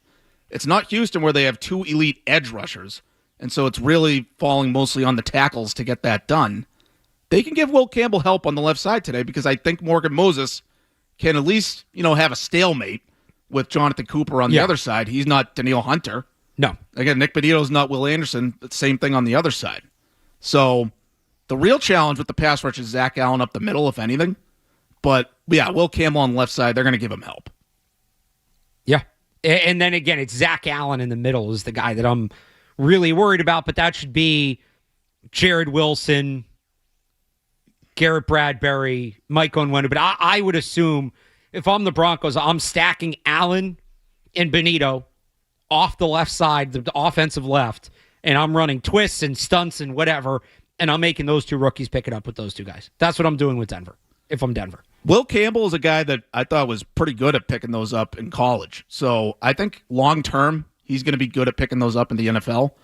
A little different when you're playing next to a fellow rookie who is playing out of position, basically. Right. He's been playing out of position all season, Jared Wilson has. And he's a little bit smaller, more of an athletic type of guard. So going up against a big, powerful guy like Zach Allen could be an issue. And I think that should be the number one concern if you're the Patriots blocking the pass rush. All right, the caller also mentioned Jared Stidham. I want to get a little more into him. We'll do that next here. It's Alex Barth and Matt Dolloff on Sports Hub Sunday Kickoff. More Sunday Kickoff is on the way on the Sports Hub.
It is no longer the calm before the storm outside. It has begun. It's the storm. I saw a couple people tweet at me, that, and I appreciate the tweets, that it had started snowing. And I just looked outside, and I was like, oh, it's starting to come down in flurries. Then I turned my head back. I took a couple notes for this next segment, turned my head back around, and like 2 minutes it built up. So here we go. It's on now. Those shovels ready. New England, I know, is going to be ready to shovel. We've done this before. Jarrett Stidham has not done this before. I don't know how ready he's going to be for this AFC Championship game. Realistically, what are you expecting from Jarrett Stidham today? I go back to Sean Payton, getting him ready to put him in a position to succeed with his game plan and just really looking for ways to exploit the Patriots defense, go over their tape from the year and see what really burned them, like what have they been susceptible to. You go back to a lot of these opening drives. I know they've sort of tightened that up in recent weeks, but they went how many games in a row giving up an opening drive touchdown to the opposing offense? Right. I think that whoever starts better, I think, is super important. It's always important, but I think especially this game, this quarterback matchup, that environment. If the Patriots can take the crowd out of it early, that would be huge for them. If the Broncos can have a little bit of early success with Jarrett Stidham, because Sean Payton is identifying the right matchups, they're blocking it, and Jarrett Stidham just executes a few throws. I give him a chance to do that. So I expect them to maybe move the ball a little bit early. I expect them to have a pretty good plan, maybe be ready to go at the start. But the Patriots have been really good at adjusting as the game goes along. For all those opening drive touchdowns, there have been a lot of games where they just tightened up after that. So I sort of expect the Patriots to sort of settle in, but I think they're vulnerable to maybe that early drive. Now, we'll see where it goes from there. If the Broncos can pick up momentum, getting out to an early lead or scoring early, but I just don't see them keeping up over 60 minutes. I just think eventually it's going to get to Stidham, and Drake May is going to make not just a few more plays, he's going to make a lot more plays. Well, and I think part of it, too, in terms of the early start, is putting the pressure on Jarrett Stidham. You've talked about this, and it's a good point. Maybe the biggest thing the Broncos have going for them offensively in this game is the trust that Sean Payton is going to do his best to manage Jarrett Stidham and not overload him and not put him in bad spots and not create situations where he has to be the guy and he can just be a distributor and let the people around him make the plays. Right. And if he can do that, good. It's a lot easier to do that in a close game than it is if you're down a couple scores. It's a lot easier to do that on 2nd and 5 and on 3rd and 2 than it is on 2nd and 10 or it is on 3rd and 7. And that's where, for the Patriots, that's how you put the game in Jarrett Stidham's hand. You take options away from Sean Payton. You take options away for him to play it safe. So more so than the crowd, because look, I respect the crowd in Denver. I think it's going to be harder, and you do them the same way, so it's not like you're choosing one or the other, but I think it's going to be easier to, not easier, what's the right way to say this? I think putting Jarrett Stidham in bad positions comes first before you take the crowd out of it. And that's what it's more about to me. Get them behind the sticks, make Jarrett Stidham, and it also helps you deal with that offensive line. If you know they're in a clear drop-back pass situation, you don't have to worry about the run. You don't have to worry about, short, quick passes, screens, things like that. You can just pin your ears back and go. If you can force Jarrett Stidham to be a true drop-back passer, that's a massive advantage for the Patriots. Oh, I think that should definitely be the plan. Make Jarrett Stidham beat you, right?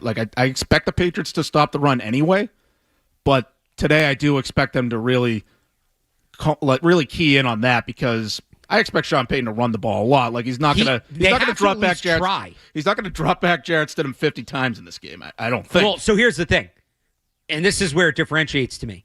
He's not going to do that if he doesn't have to. I do think the Patriots can create a situation, maybe not 50, but the Patriots can create a situation where he has to have Jarrett Stidham throw 35, 40 passes. I think the Patriots can create that outcome. And if they do that, they're probably going to win the game. Oh, yeah. Yeah, no, if they force Jarrett Stidham to be the reason the Broncos not just score, but if they have to come back, that's why I think scoring first is just so, whoever scores first, it's going to be so critical. And I know, I can't get past the crowd noise because the crowd sort of factors into that. That's a big part of it. But again, that's why the players play. The crowd doesn't play the game, the players play. And so it's going to be tough either way, whether it's Drake May dealing with that road environment or Jarrett Stidham dealing with his lack of experience actually playing, going up against a good defense. It's going to be very interesting to see how they handle it early, who gets the ball, and who scores first. All right, we will have Nick Kosmider. He covers the Broncos for The Athletic. We'll get his point of view on this game coming up next here. It's Alex Barth and Matt Dolloff on Sports Hub Sunday Kickoff. More Sunday Kickoff coming up on the Sports Hub. Whether I'm heading to a game,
feeling last week, win the game, advance the AFC Championship, you really only have a couple minutes and you find out Bo Nix is going to be out. A week for it all to set in, what is the mood there? How do you think the team is feeling with Jared Stidham set to start the AFC Championship game? Yeah, well, you're right. It was pretty surreal at the start, so much so that we talked to a number of players this week who said when they were first told, a lot of them were driving home or walking out to the parking lot when Sean Payton had come back into the press conference room to announce that news, and some of them who heard it from friends thought that it was a joke, that they had been duped by AI or something like that. So it was very much a shock to everybody, but. I thought pretty quickly, they turned the page. I mean, this is a team that's had to deal with some, significant injuries, playing 4 games without Pat Surtain, the reigning defensive player of the year. They've been without J.K. Dobbins, their leading rusher, since week 11. They've had to deal with some of those things. And so I think the idea was pretty quickly that they were going to turn the page. And, I've kind of called it the best worst case scenario. Worst case scenario for your quarterback to go down before you host the AFC Championship game, but they're turning to a guy that has been in the building for 3 years. What that means ultimately in a few hours from now, we'll see. But it is enough, I think, to have given that team confidence just because they have seen him for so long. Nick, I think ultimately Jarrett Stidham is going to need a lot of guys to sort of lift him up. He's going to need the offensive line to block. He's going to need receivers to get open. He's going to need the defense to be on point, all that. Just going back through the season, when Bo Nix wasn't at his best on Sundays, who were the guys that sort of lifted him up? Who were the guys that sort of made up for that? Like, in other words, if the Broncos pull it off today, like, who do you think is going to be the one making the impact on the field for him? Yeah, it's a great question. I mean, there was certainly that stretch. Middle of the season, the Broncos were still winning games, of course, just like the Patriots. They had an 11-game win streak, but there was certainly a stretch in there where the offense just wasn't going. And you just saw this pass rush. That was kind of the, when you finish the season with a franchise record 68 sacks, you're obviously getting them every week. But really in that stretch, like I think back to their game in London against the Jets, just absolutely nothing going offensively. But they sacked Justin Fields 9 times, including basically a walk-off sack to end the game on 4th down. So that's really been what it is. When they've not been able to get the offense going, that side is kind of elevated in a way that has allowed them to kind of continue to find ways to win. I think Sean Payton's going to want this to be probably a low-scoring game and try to kind of drag it down that way. Whether he's able to do that or not, we will see. But that's kind of just my sense of what they'll try to do, because it's not just, obviously that you have a new quarterback, but the running game for the Broncos to this point, since J.K. Dobbins went down, has been spotty at best and at times just, purely inefficient. So, can they get that group going at all against the New England defensive front that since the playoffs began, has looked like world beaters? And some of that, too, you mentioned that the injuries they've been going through, they had some injuries up front. I know Ben Powers has now been back a couple weeks. Luke Wattenberg activated from IR this week. I had thought I saw that was a season-ending injury. Is that just because it's so late in the year? And what are you expecting from him if he plays today?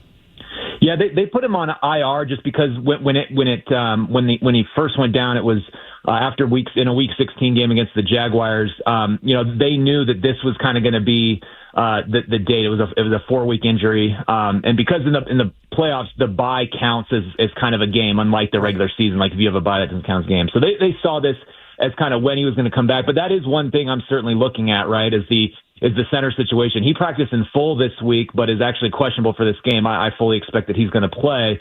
But then Alex Forsythe, his backup, who did pretty well in relief, he went out late in the game against the Bills with an ankle injury. They were down to their third-string center, Sam Mustipher, who got signed off the Chargers practice squad just a few weeks ago. So, they've definitely dealt with some injuries, but I think this is an offensive line that, by and large, they have had a lot of continuity. It's a group that's been together. Pretty much everybody that's going to be playing today for the last 3 or 4 years. And that was a huge emphasis ever since Sean Payton came, was trying to completely turn around that group, both on the offensive side and then the defensive front. And that's really where this team, why they got to where they are. They have really been able to own the lines of scrimmage, especially at home, especially late in home games. And so that's one thing that if the Broncos are able to pull off this upset today, it's because those two units, we're kind of able to win the day. Switching to the Broncos defense, Nick, we were talking earlier about the Broncos penalty concerns on defense. Mm-hmm. Just as a guy who's covered this defense, watched them throughout the year, Is that something, do they just sort of live with a couple penalties here and there as a byproduct of just playing an aggressive physical defense, or do you think there's any legitimate concerns about them on that front going into this game? Well, I think there's always concerns. Vance Joseph, it's funny that most of the statistical models will tell you that they play more man defense than any team in the league. Vance Joseph kind of says we don't play nearly as much man as they say we do. It's kind of more of like a matchup zone, but they end up with a lot of like man type looks where you are getting a lot of one-on-one matchups. And a big chunk of those penalties came early with a guy like Riley Moss, who by and large has done really well in his second full season as a starter, but has been very prone to getting deep flags. And you even saw Buffalo, they tried to attack him a couple times late in that game in the divisional round. There was one that, if the officials had thrown a flag, you wouldn't have necessarily been able to say he got robbed because, a little bit of contact there. So that is one thing to watch. To me, a lot of them are not concerning. I think it's, they do play physical, and they actually have tamped it down in the last few weeks, a lot fewer of those. But if it's late in the game, you see Drake May throwing the ball deep, like that's going to be one to watch. Like, can they avoid some of those big down the field pass interference penalties? Again, we're talking to Nick Kosmider. He covers the Broncos for The Athletic. Patriots fans have seen some really good edge rushers the last couple weeks. Will Anderson had an absolute game last week. The Broncos have a couple good edge rushers as well, but Zach Allen is a guy that can really make a difference. Patriots haven't really faced anybody like him in the playoffs. There really aren't that many players like him in the league. What can he do to be so effective, and how will the Broncos maximize him in this game? Yeah, I mean, the thing with Zach Allen is he's able to create a lot of pressure even when he's double teamed, and I think what that does is that even when you're, committing extra resources to him, oftentimes he can still disrupt the pocket and then allow other people to get free. I mean, he has 7 sacks, but that really doesn't go to show just how much he's been able to kind of help that whole front, get after the quarterback. So he's just someone who is pretty relentless, and he's going to play 85% of the snaps any given week. So he's out there a ton. And then you have a guy like John Franklin Myers, who's sort of the kind of the unsung hero, I think, of this defensive front, because Zach Allen does get a lot of attention. As you mentioned, the 2 edge rushers, Nick Benito, who's a finalist for Defensive Player of the Year, and then Jonathan Cooper, both really good players. So they tend to get the attention, but Franklin Myers has had a really good year. And I think those two together, it's kind of like the duo there that New England has in the front, that when they're both going, it's hard because you can't sort of run out of enough guys on the offensive front to get everybody blocked. So a very interesting coaching matchup today between Sean Payton and Mike Vrabel, offensive guy versus defensive guy. Vrabel this year overall has been really good with his in-game management, things like the clock and timeouts, things like that. Just curious, how do you think Payton's been in that department? Because if this is a close game, it could come down to some critical late-game coaching decisions that could make a difference. So how confident are you in Payton to be on point with that stuff?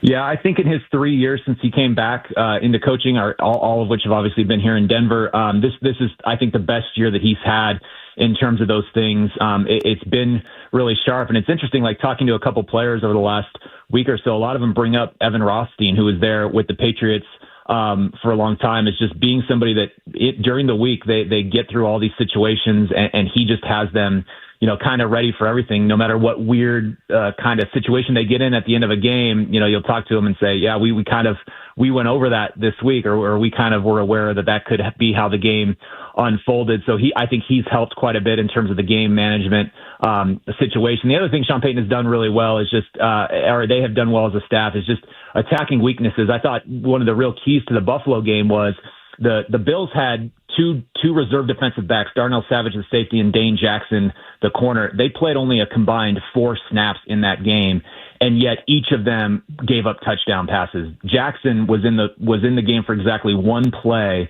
replacing Tre'Davious White when he had a cramp. They immediately went after him. Marvin Mims beat him on a double move to score the go-ahead touchdown late in the game. So they've been really good at identifying, like, if you're not completely on your game, or if you have a sub come in and he's not ready at that exact moment, like, they're going to come after you. And that's another thing that he's done really well this year. Yeah, something to keep an eye on, because the Patriots' cornerback depth, they'll have both starting corners, but their cornerback depth is a little thin, so something to watch for.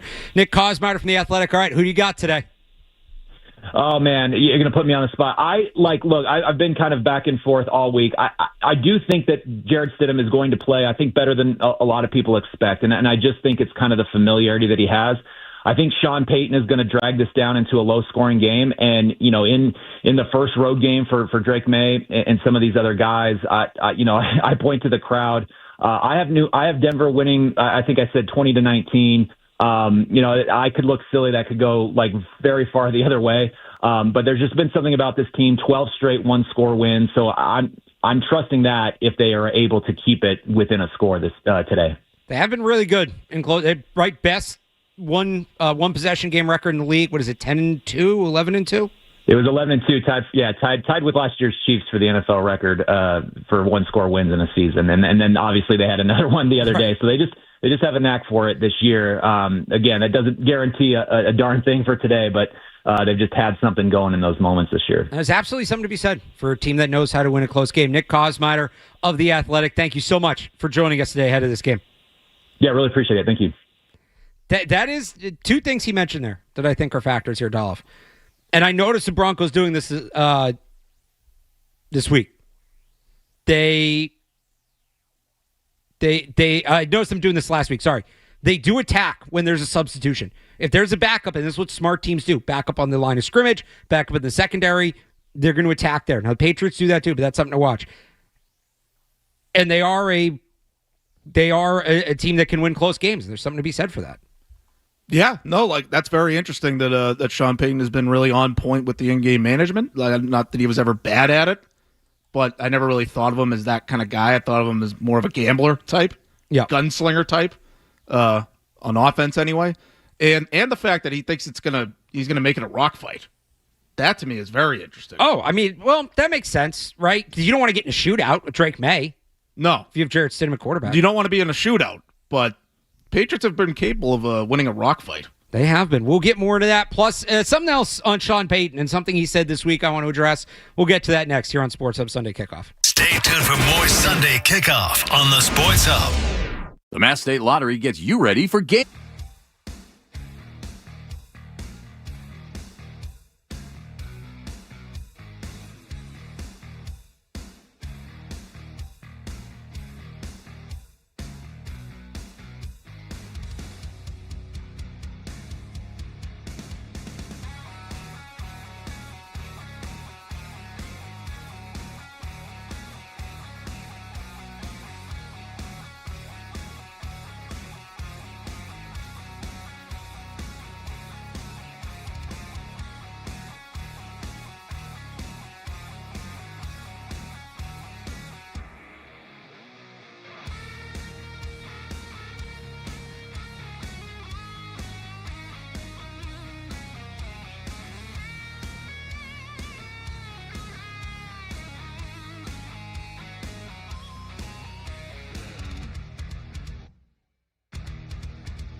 going back to the last few weeks of the regular season, they were asking him advice for the crowd.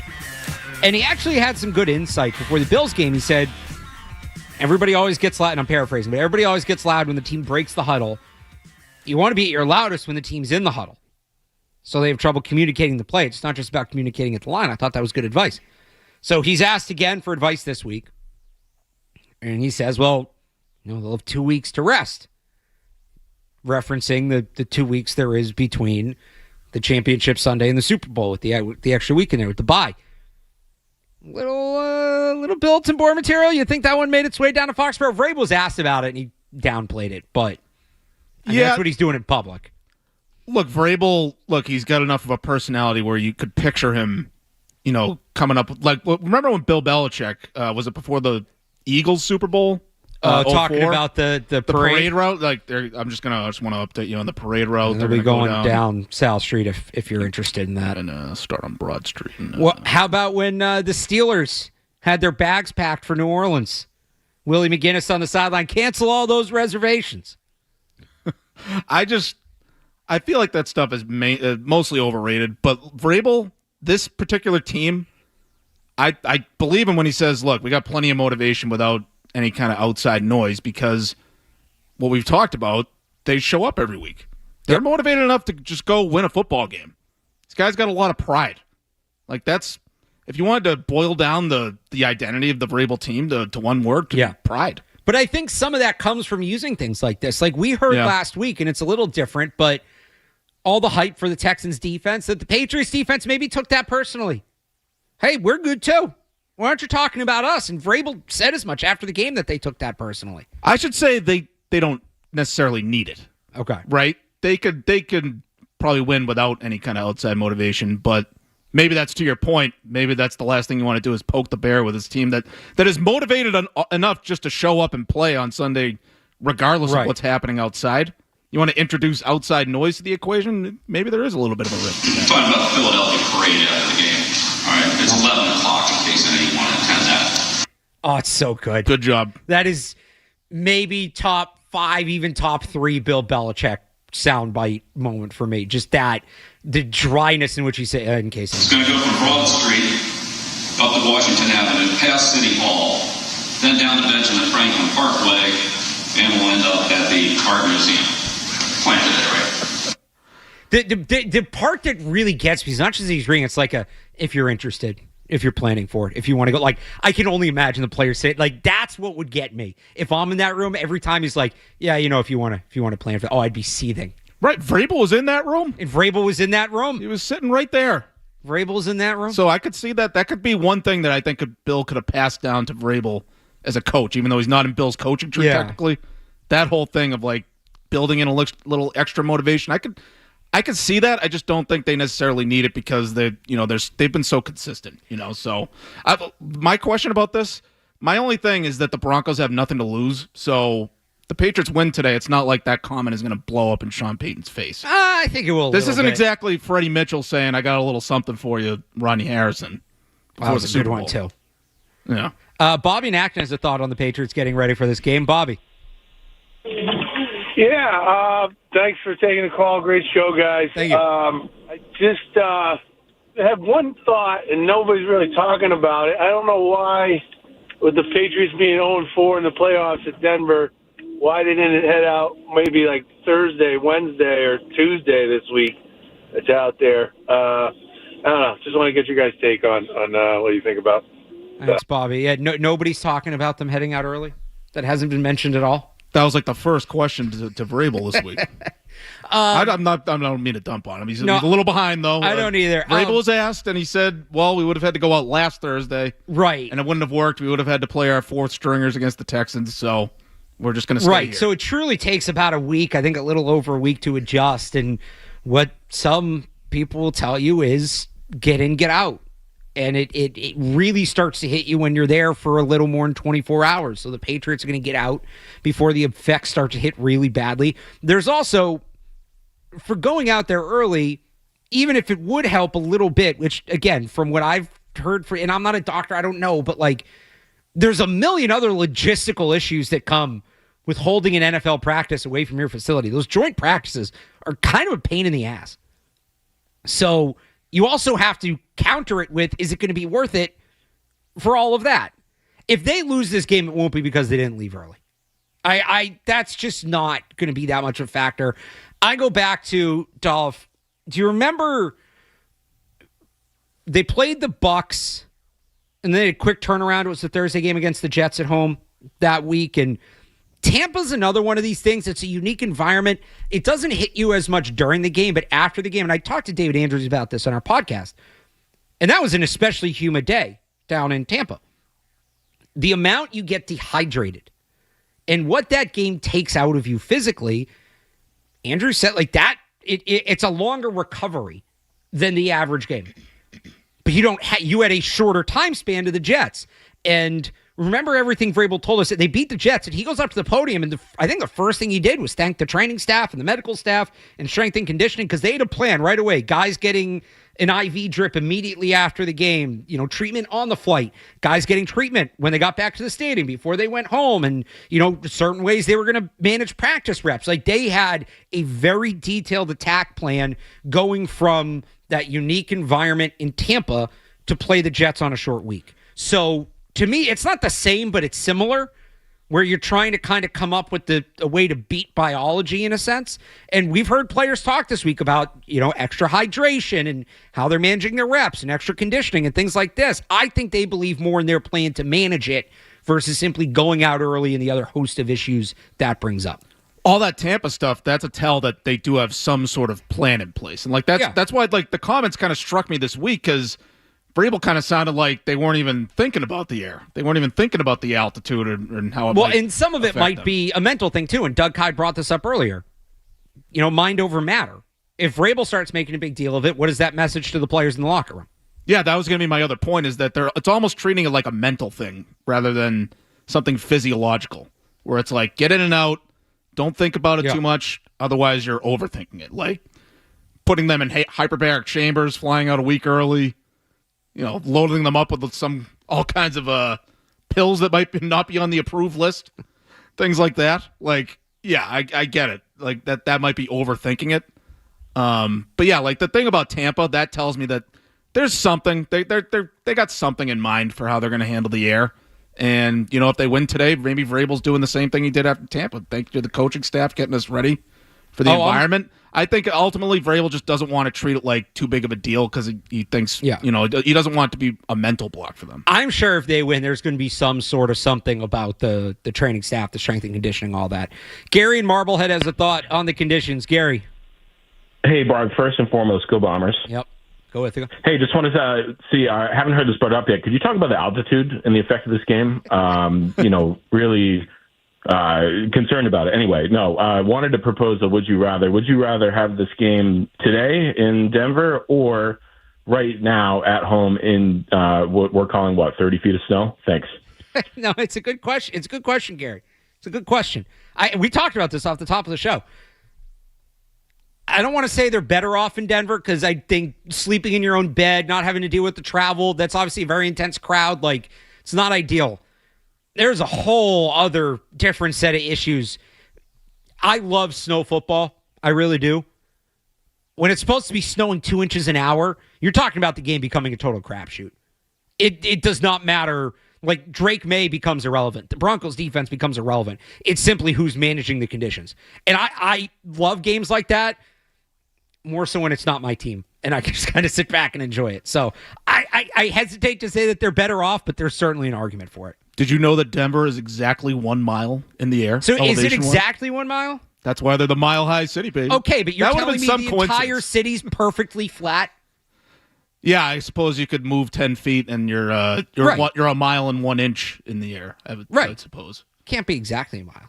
Meanwhile, in people talk about Denver being a big deal. Some of these guys, like if you played in the Mountain West, Laramie's like 7,000 feet. Wyoming. It's where University of Wyoming plays. So Denver has a sign above their locker room exit that's like something about welcome to Mile High City, air may be thinner. The Air Force Academy, their visiting tunnel has a sign that's like I'm trying to find it here. Literally a warning label. Here, the sign coming out of the visiting tunnel. Warning, lack of oxygen, elevation, 6,621 feet. There's another one somewhere I got to find that there's even more to it about like may cause heart problems or this and that. Play football at even higher elevations. I'll just say that. All right, what are some of the things that are tough about what are some of the things you love about Denver? Well, it's hard to breathe. Yeah. I've never been. I would like to go to Denver. I hear it's a cool city, but yeah, I guess you're not doing too much running up there. We got to get a check of the headlines. We'll come back. I do want to talk a little bit about the NFC Championship game. That is a big game being played today. It might end up being relevant to the Patriots. Who knows? We'll do that next here on Sports Hub Sunday Kickoff. From the Delaware Tiger Studios, this is Boston's home for sports. The flagship station of the Patriots, Bruins, the Celtics, WBCFM and HD Boston 98.5, the Sports Hub. Beasley Media Group station celebrating 65 years of broadcasting. Essential Sports Hub headline presented by Celsius Energy Drinks. It's Championship Sunday in the NFL. The Patriots a part of it. They visit the Denver Broncos with a spot in the Super Bowl on the line. 3 o'clock kickoff for that one. Coverage starts at noon right here on 98.5, the Sports Hub. The Patriots will have Mack Hollins for that game. He was activated off IR yesterday. Running back Dearness Johnson and defensive tackle Leonard Taylor were elevated from the practice squad. So that will decide the first half of the Super Bowl matchup. The second half, we'll discuss this game in a moment, but it is the Seahawks and Rams in Seattle in the NFC Championship. That game kicks off in the later window, slated for 6:30.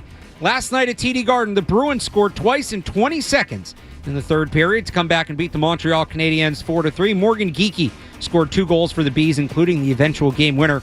Meanwhile, the Celtics came up short on the road against the Chicago Bulls, falling 114-111. They're back at it tomorrow at home against the Portland Trail Blazers. Sports Hub headlines are brought to you by the 99. Head to the Nines for game day this Sunday. Score a 6-pack of bone-in wings for just $5.99 and full-size apps for just $6.99. You gotta love the Nines. I'm Alex Barth on Boston's Home for Sports, 98.5 The Sports Hub. Your next update during Patriots pregame. Strong claps the hands, takes a shotgun step. Roll left, pressured by Chase. Throws it near side. He's got takes it to the punt line. Touchdown! Your New England Patriots are in the AFC Championship game. The Pats, the Broncos, on your home for New England Patriots football, 98.5, the Sports Hub.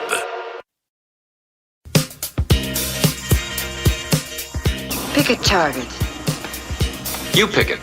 Take your pick. Pick me, pick me. I did not pick. There was no pick. Pick him up. You pick him up. Pick. I pick. Pick me, pick me, pick me. Take the teams. Pick one, jerk. Well, we've only got 2 games to pick, and one of them is the Patriots. It's really only one, so this is going to be less of a pick-em segment, more just talking about the game. Patriots are 4.5-point favorites, I'll tell you that. Total 43. So let's go to the NFC Championship, the Rams and the Seahawks. We're going back, baby, and there ain't nothing you can do about it. America's worst nightmare is back. And that was before the Patriots played the Rams in the Super Bowl. I like how somebody pointed out, this whole NFL season has been billed as this big, unpredictable changing of the tides. It all feels new. It's all these different stories and narratives and different teams.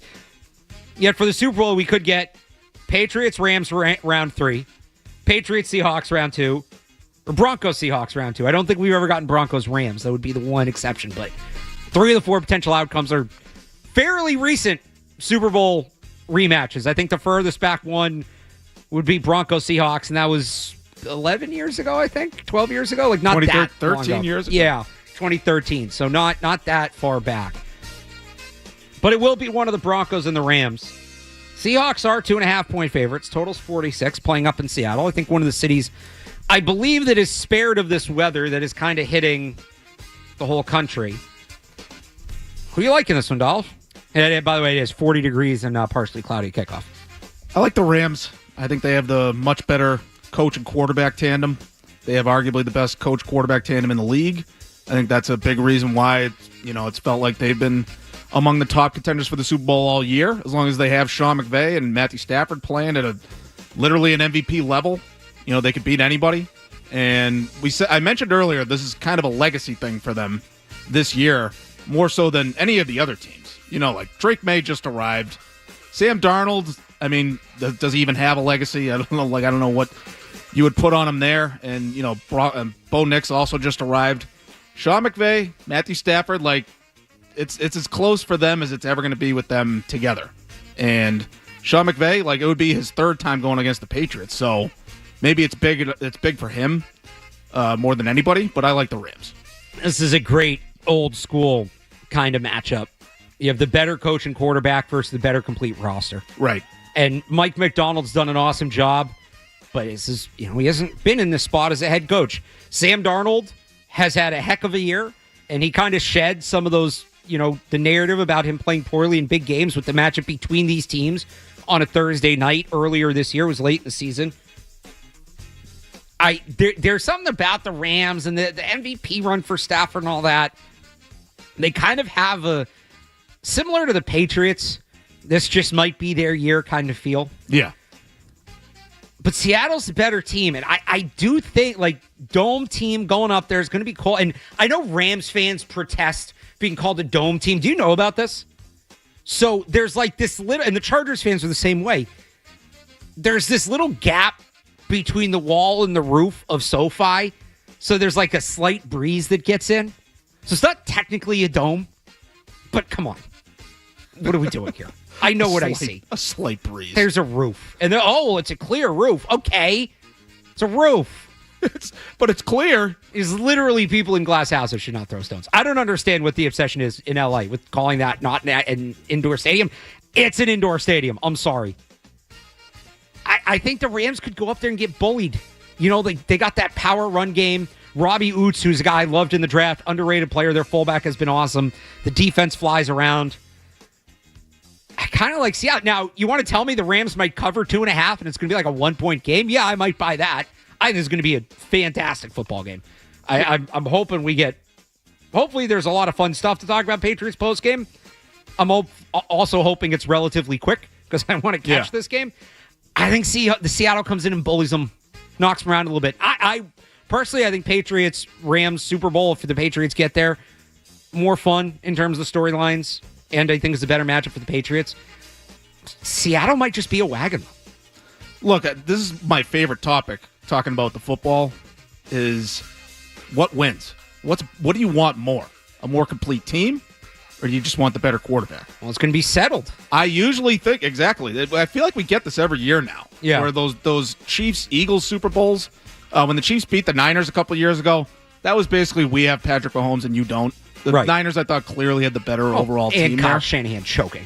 Now, I still think I would like to think that you can win a Super Bowl, at least get there, because you have the most complete team.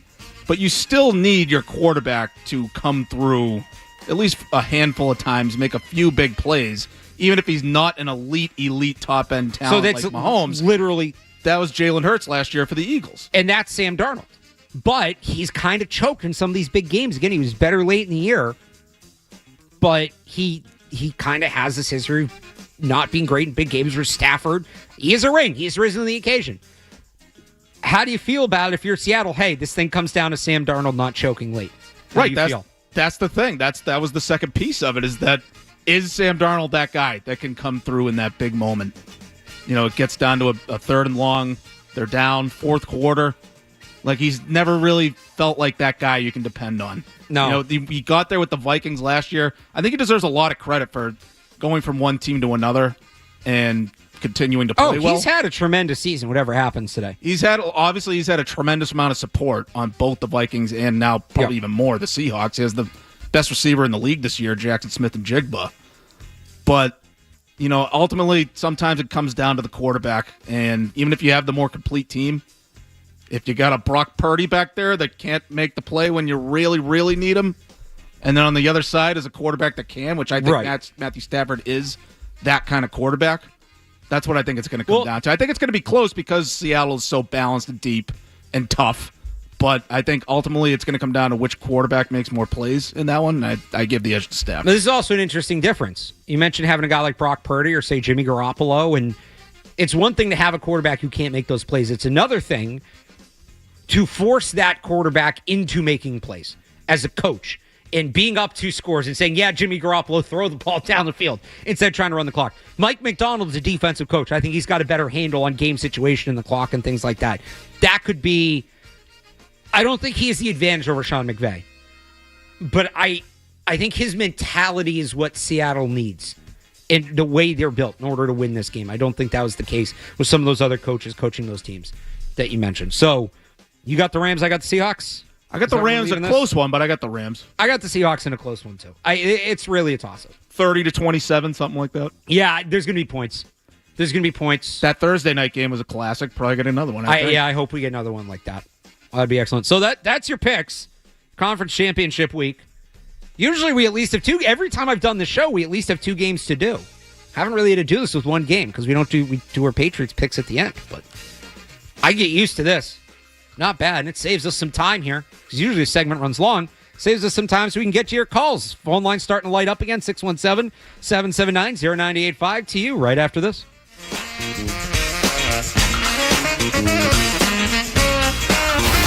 Sunday Kickoff is on the way on the Sports Hub.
Jim Murray, Chris Gasper. And we'll lead you up to Bob and Zoe with the call at 3. And then Joe Murray and Mark Dendera will be in here for postgame after. Snowed in. You got nowhere to go. You got nothing to do. Turn the radio on. We got football for you all day long. Let's go to the phones. Start off with Danny and Quincy on Drake May. Danny. Well, before that, speaking of that second NFL game today, it sucks that the Patriots are on at 3 because how bad I wouldn't have any interest in watching that second game if the Patriots lose. Forget about shoveling with depression. Watching the second game with depression is going to affect me. I know you have to watch it because you work, but that it doesn't make it any easier, Danny. It's a fair point. You know, they got ripped off 2 weeks in a row. I'd much rather have the game at 6:30. But anyway, and the guy who called earlier, was some guy called earlier about the Shrine Bowl? A lot of players from the Shrine? Yeah. I don't know. Belichick should get a ring for this if they win. There's 9 players off the top of my head that are Belichick leftovers. Douglas, Booty, Gonzalez, Balmore, Onwenu, Stevenson, Behringer, Marcus Jones, and Hunter Henry. There might be a couple more you can think of, Barthy. So he gets no credit for those players. But anyway, that's my token Belichick. But on the cadence, on the offside thing, how many of those games where Denver was offside, were they at home or away? And does that play into Drake? If Vrabel's listening to your show, I'd be drilling in cadence, because, you never hear Drake May under center. He doesn't have a loud cadence. At least I didn't ever notice it until you mentioned it. So that might be an important thing to look at, right? And then one other thing before you let me go. Last week, it just seemed to me like they went back to the shotgun on first down, to start drives. And, you and I have gotten into this, Barthy. I think you agree with me. I'd much rather see it at least 50-50 under center versus shotgun. And I'm with, Felger and I are simpatical. Yeah. But every time they go shotgun heavy, the offense sputters. So if there's any blame, that'll go right to Josh McDaniels. Because I think Vrabel agrees with me and maybe you, Barth, and Felger, that I want to see them under center. Play action works off that, play action roll out boot and all that. But the cadence thing might be an important factor where the offside thing. But you look it up. How many of those games? You want it right here, Danny? I got it for you right here. Yeah, so I don't have it by game, but I can tell you they actually had more offsides penalties this year at home than on the road. They were called for 5 offsides at home, 4 on the road, 2 neutral zone infractions at home, 1 on the road. Okay. So they're a victim of their own crowd, if you want to know the truth about it. So cadence. I know I keep repeating that, but I'm looking for any edge I can get. Thanks. Anyway, good job, man. I'm going to be puking, shoveling snow if they lose, because then I can't watch the second game. Anyway, I should be in Jamaica. I supposed to go to Jamaica 2 weeks ago, but I had to cancel. It's funny. I had to buy a new car, and I don't know if it's a jinx or an omen, but I bought a brand new Ford Bronco. So how's that looking? I mean, I hope I haven't jinxed them. Anyway, thanks for the time, guys. Appreciate it. Thanks for the call, Danny. Drink every time Danny says cadence. I'm kidding. Don't do that. I will give you something on the cadence, though, that's actually interesting. This is going to surprise some people. You know who made a really big deal out of quarterback cadence? Like, it was one of the biggest things on his checklist of preparing the quarterback? Alex Van Pelt. As somebody who worked with Aaron Rodgers for a long time, and Rodgers is the master of using the cadence to his advantage. Nobody does that better than Aaron Rodgers. Oh, yeah. I remember last year, they would have you might have been there some of those days in training camp, where they would dedicate an entire period of a training camp practice to working on the hard count and working on the cadence. I don't know how much they've dug into that this year. I do know Alex Van Pelt is huge into that. So maybe if that's going to loom large, he mentioned Belichick getting credit. And yes, Belichick did bring in some of the key players on this team. This isn't to put a shot at Belichick, but maybe a little sliver of the pie if they get the Broncos to jump on a hard count. Little quick tip of the cap to Alex Van Pelt, because they spent, and May talked about it, they spent a lot of time on that last year, relatively speaking. That was a point of priority for Alex Van Pelt, was working on the cadence and the hard count. That's interesting because, yeah, we were saying during that camp, like, oh, no, Drake May doesn't know how to work a huddle. He doesn't know how to call plays. He doesn't know how to handle the cadence. But maybe that was just a Van Pelt thing all along. No, he's drilling it into him? Because it comes from Rodgers. Rodgers, nobody is better at that than Rodgers. Oh, nobody gets guys to jump off like nobody even does that. That was Rodgers' coach when he was honing that. It was Alex Van Pelt. He understands the value of it. Yeah, look, this is a completely different game than anything they've had this year because they haven't been in a tough road environment, really. All the other road games, I know they went 8-0 on the road, but there was no environment where they had to do the silent count and they had to get the cadence down. I know Vrabel mentioned that they've sprinkled it in throughout the year, just to be prepared whenever they need it. Well, they might need it throughout the game, unless they get up early and take the crowd out of it, which we talked about a little bit. Right.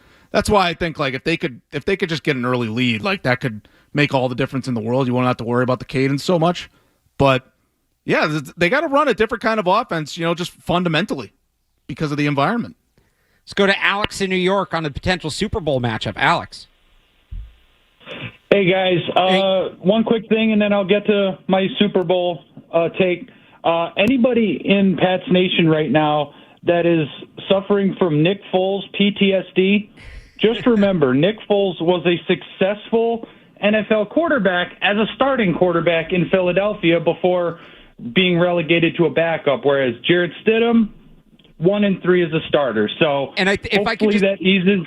Yeah, I'll just add to that too, Alex. Foles, when did Wentz hurt his knee? It was like week 15, week 16. It was late, yeah. He'd had over a month. Week 15. So he'd had about a month of starts. He wasn't coming in cold. It wasn't his first start. No, that's a big difference. Sorry to cut you off. I'm glad he brought this up because Nick Foles' second year, he came in for, I forget who the starter was at the time. Yeah, I don't remember. In his second year, 2013. No. He led the league in passer rating. Yeah. 119.2. He came in there like, oh my God, Nick Foles is a guy. That was like one of the prevailing takes coming out of that year. So like this is not a Nick Foles situation. Yeah, and, just giving Nick Foles his flowers. Remember, he was the guy that had the best touchdown to interception ratio before Brady took it that 1 year. Yep. Okay, on to the Super Bowl. You guys touched on it. It really comes down to if the Patriots get by the Broncos, what do you want to see more? Do you want to have the battle of MVPs and face a lesser defense in the Rams, or do you want to play a really good defense but run the risk of being able to make Sam Darnold see those ghosts one more time? Because I feel like if he's in that game against the Patriots, there is a real chance that this defense can bring back the ghosts of Jamie Collins and Hightower. So, me personally, I want the Rams because I see this mirroring how things broke out 24 years ago.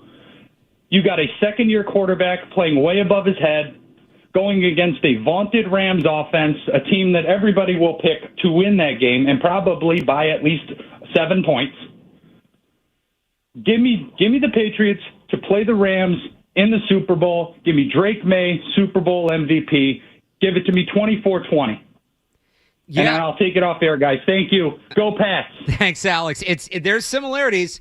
I'll say this, though, about facing that Seattle defense. If they're in the Super Bowl, which means they beat the Broncos, I guess assuming they don't beat the Broncos like 3-0, right?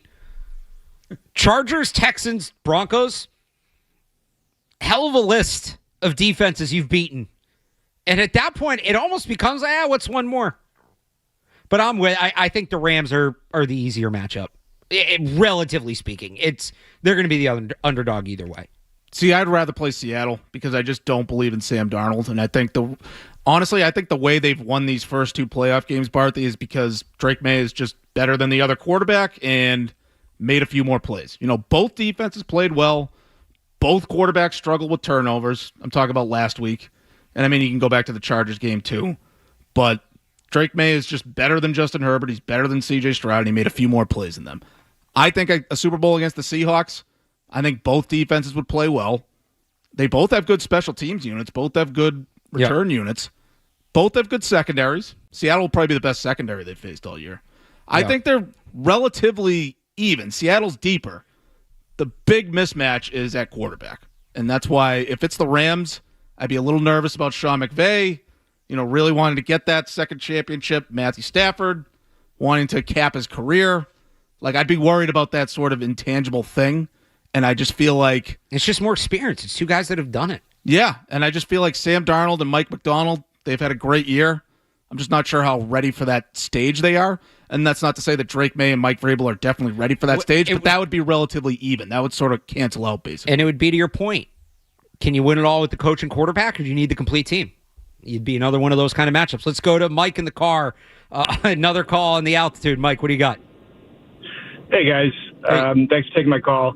Hey, just one quick thing. I'm looking forward to this game. I think the Patriots defense is going to be dominant again. And if there's one thing you might want to talk about is Drake May's trend, right? I mean, shaky against the Chargers, but got better last game, and I think he's going to get even better against the Broncos.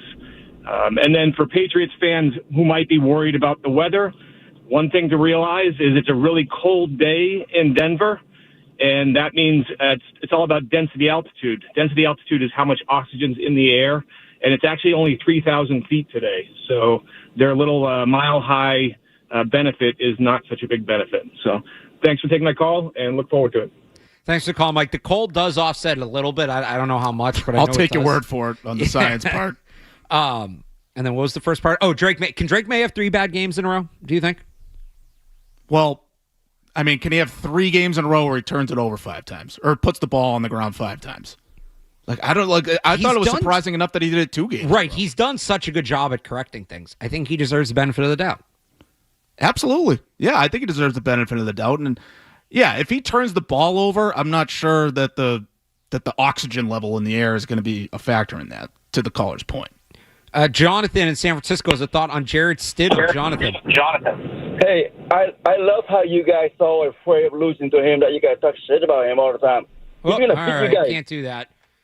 Good, Ryan? Yeah, we're good. Well, your quarterback blows, by the way, Jonathan. Yeah, so he actually sucks. He was mad that we were talking S about Jared Stidham. If anything, I think we've hyped up Jared Stidham on this show. Not me. I say he sucks. Okay. I've been the one saying, he could win in 1 game, can't he? Right. Now I say, if anything, I was dumping on Bo Nix. I don't think the gap between him and Bo Nix is as big as people are making it out to be. But that's more about Bo Nix. It's not about Jared Stidham. Maybe it's a thing about he's not going to be able to do anything. He needs everything around him to work. Maybe that's where he's taking we're talking crap about him. Maybe, but yeah, okay, he's not Drake May. If that's talking crap about Jared Stidham, fine. I feel like the Stidham takes have gotten a little out of control from the Denver side of it. It's been a bit much. People on Twitter he's going to ball out. It's like, you got to temper expectations a little. I did see somebody point this out on social media, which I thought was an interesting take. I get you want to hype your guy up if you're like Sean Payton and you're the teammates, right? And you don't want to be like, yeah, what do you think of Jared Stidham starting? Oh, I guess we're screwed. You're obviously not going to do that. But if you were that confident, if you felt that good, yeah, Jared Stidham, they've said he's top 4 backup in the league. He could start on some teams, blah, blah, whatever. Wouldn't you kind of keep that under wraps? Yeah, let the Patriots believe that we think he sucks. Let the Patriots believe that he's not all that. And he can come out and surprise them. What is it? Thou doth protest too much? Is that the saying? Thou dost protest, yeah. Yeah, you really, really... If Jared Stidham was this good, you wouldn't be telling us he was this good. Maybe he wouldn't be hawking skin products on the side. Is he doing? So I'm not on social media enough. Is this a thing? I heard somebody say that earlier. Yeah, all good quarterbacks, well, they're famous for being. Tom Brady was pretty good, and he sold a thing or two on the side. You know what? Tom Brady, Jared Stidham, 1A. No, I don't think Stidham doesn't have the makeup to be a long-term starter because I don't think he's entirely dedicated to football. That's my opinion. Look, if he wins, just objectively, it'd be a really fun story. It would be. And I get people pointing that out. Why would it be a fun story? Because it's not supposed to happen. Because it would be wildly unexpected because he's just not that good. I don't think he's somebody that's going to single-handedly lose the Broncos the game. I think their defense is too good for that. I still respect the Broncos defense. Doesn't matter who's at quarterback. I said this before. It's not like Jared Stidham's going to be out there rushing the passer for Nick Bonito or playing coverage for Patrick Surtain. You still got to beat the Denver defense. That keeps it a game. It's not somebody who's going to go out there single-handedly and lose it, but he's certainly not going to go out there single-handedly and win it. The defense is going to need to play a major part in them winning this game. if the Broncos are going to win this game. He could single-handedly lose the game. If the Patriots are up 20-17, fourth quarter, 7 minutes left, 3rd and 8, and they send the zero blitz or, So, work but with I me. mean, like, he's not, on his own, he's not going to be a guy that just goes out and throws 6 interceptions because he's so helpless because, oh, my God. If the Patriots heat him up and get pressure on him, yeah, he might get loose with the football and do that. No, I think if anything, it would be like, 4th and long, and he does like a check down. Like he's overly Right, if conservative anything, like, kind of have it situation. What Jared Stidham's going to give you probably is a bunch of 3 and outs and a bunch of punts. He's not just going to give you turnovers. You're going to have to create those for the Patriots defense. They can do that. And that's kind of where I'm at with him. But, yeah, I don't know who's really dumping on him like that. Maybe some people on I am now. And Garvin. Jared Stidham blows. All right, so you can direct that call to Garvin. And guess what? You can swear because that one doesn't go on the air, unlike that call before. I see more of you guys lining up. We'll get to those in a minute. We do have to take a break here. Back to your calls next on Sports Hub Sunday Kickoff. Stay tuned for more Sunday Kickoff on the Sports Hub. Feeling those chilly morning starts?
We're going to pull up to the stadium, seeing the views there. We're starting to see the views from outside here in New England. The snow has started coming down here in Waltham. It's already covered the ground. This drive home is going to be fun, but I at least I'm buying a little more time for them to clear the roads, because I'll be on with Jim Murray and Chris Gasper on Patriots pregame at about 12:15, so people can tune into that. Stay tuned in. Keep it here all day. Again, we got pregame coming up 12 to 3. And then obviously the call of the game and post game with Joe Murray and Mark Dindero, so you can check that out as well. And me and Dolph tonight will have a new episode of Patriots Hub Podcast. Win or lose. Might be a little later if they win, because we're probably going to wait more on that second game if that's the case. But for sure, that'll be up. Actually, I should say, as long as we both have power, right? That will be up tonight. It'll be a little tricky to do without power. My dad has a digital radio. Yeah, thing's nice and charged. You got the batteries ready. There you go. If we lose power, we're getting Bob and Zoe, baby.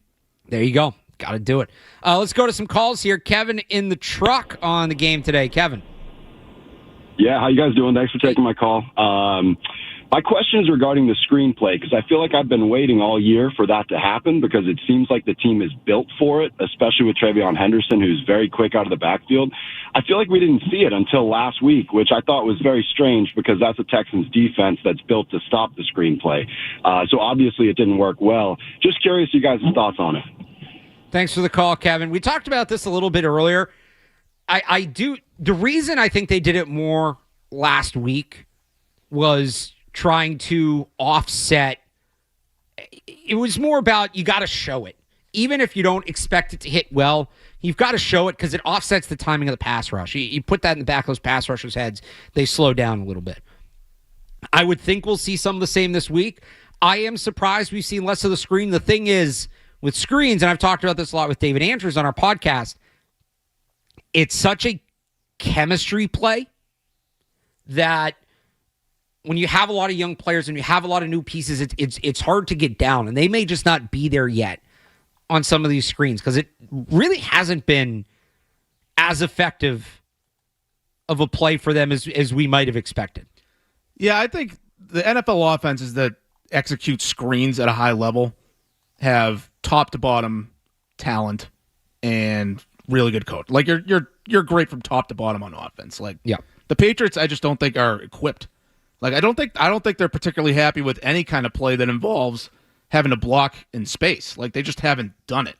Now, to your point, like the same thing with the running game. Like, you just got to make them take it into account, right? So, yeah, I wouldn't be surprised if they do try, a few horizontal throws just to sort of throw off the timing, get them thinking about not jumping offside or blowing contain, things like that.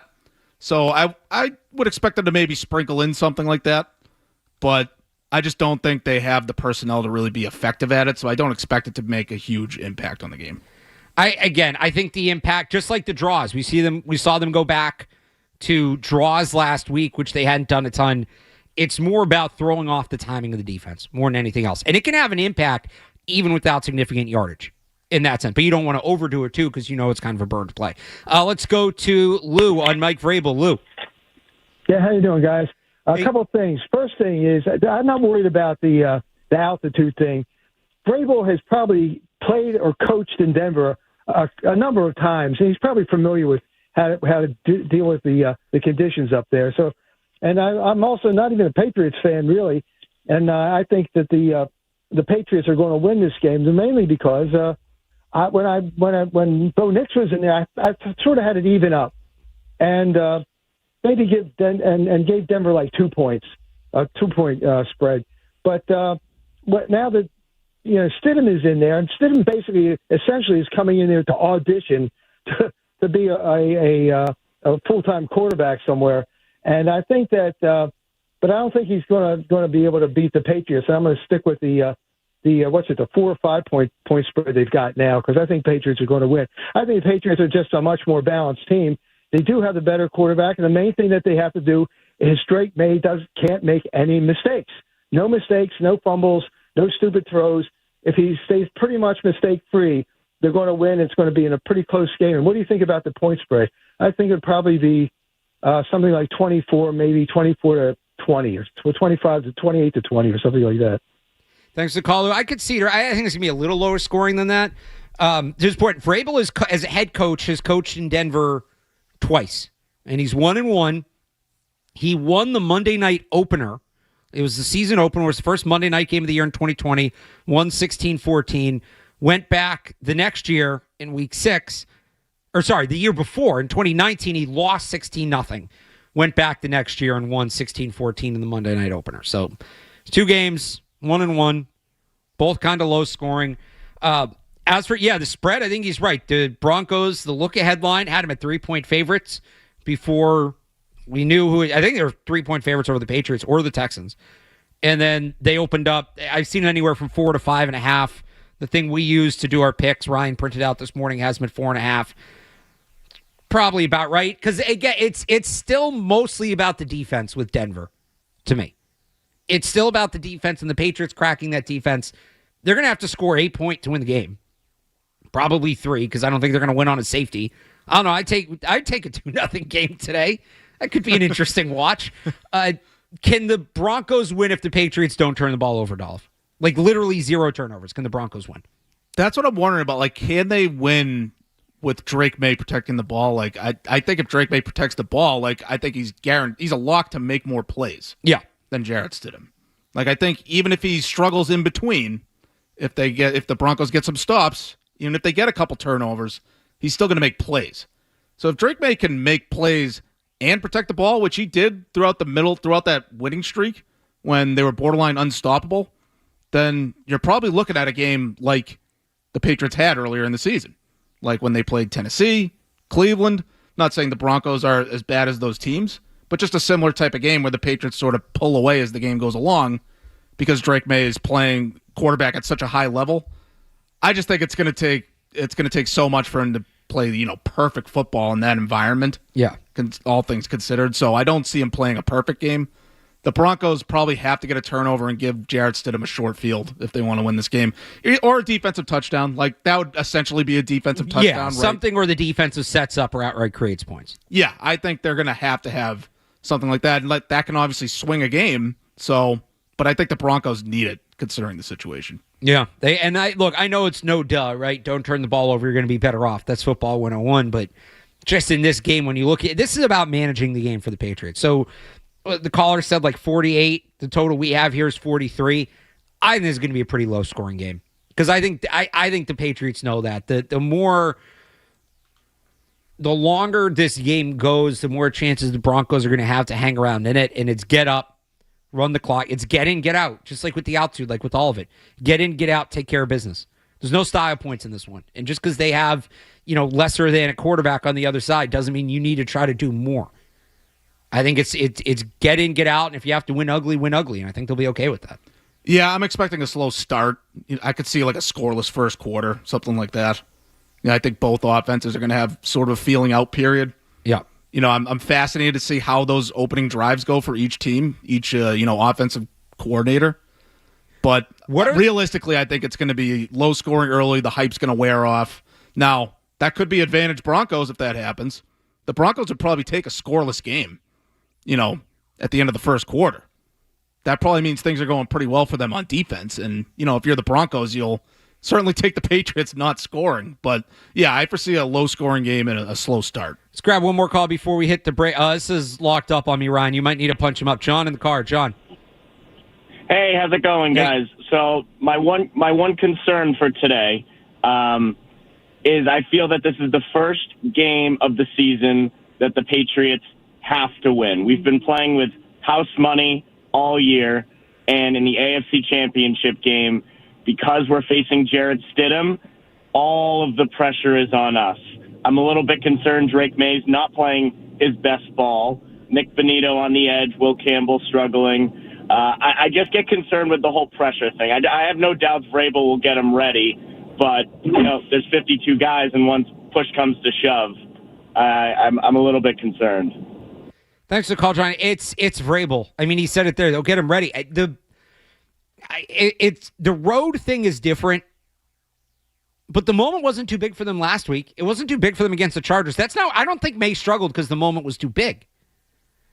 I'm not super worried. I think Vrabel's going to have him ready for the moment. Like, handling the environment's another thing, and some people may conflate those. I don't worry about the moment being too big for them.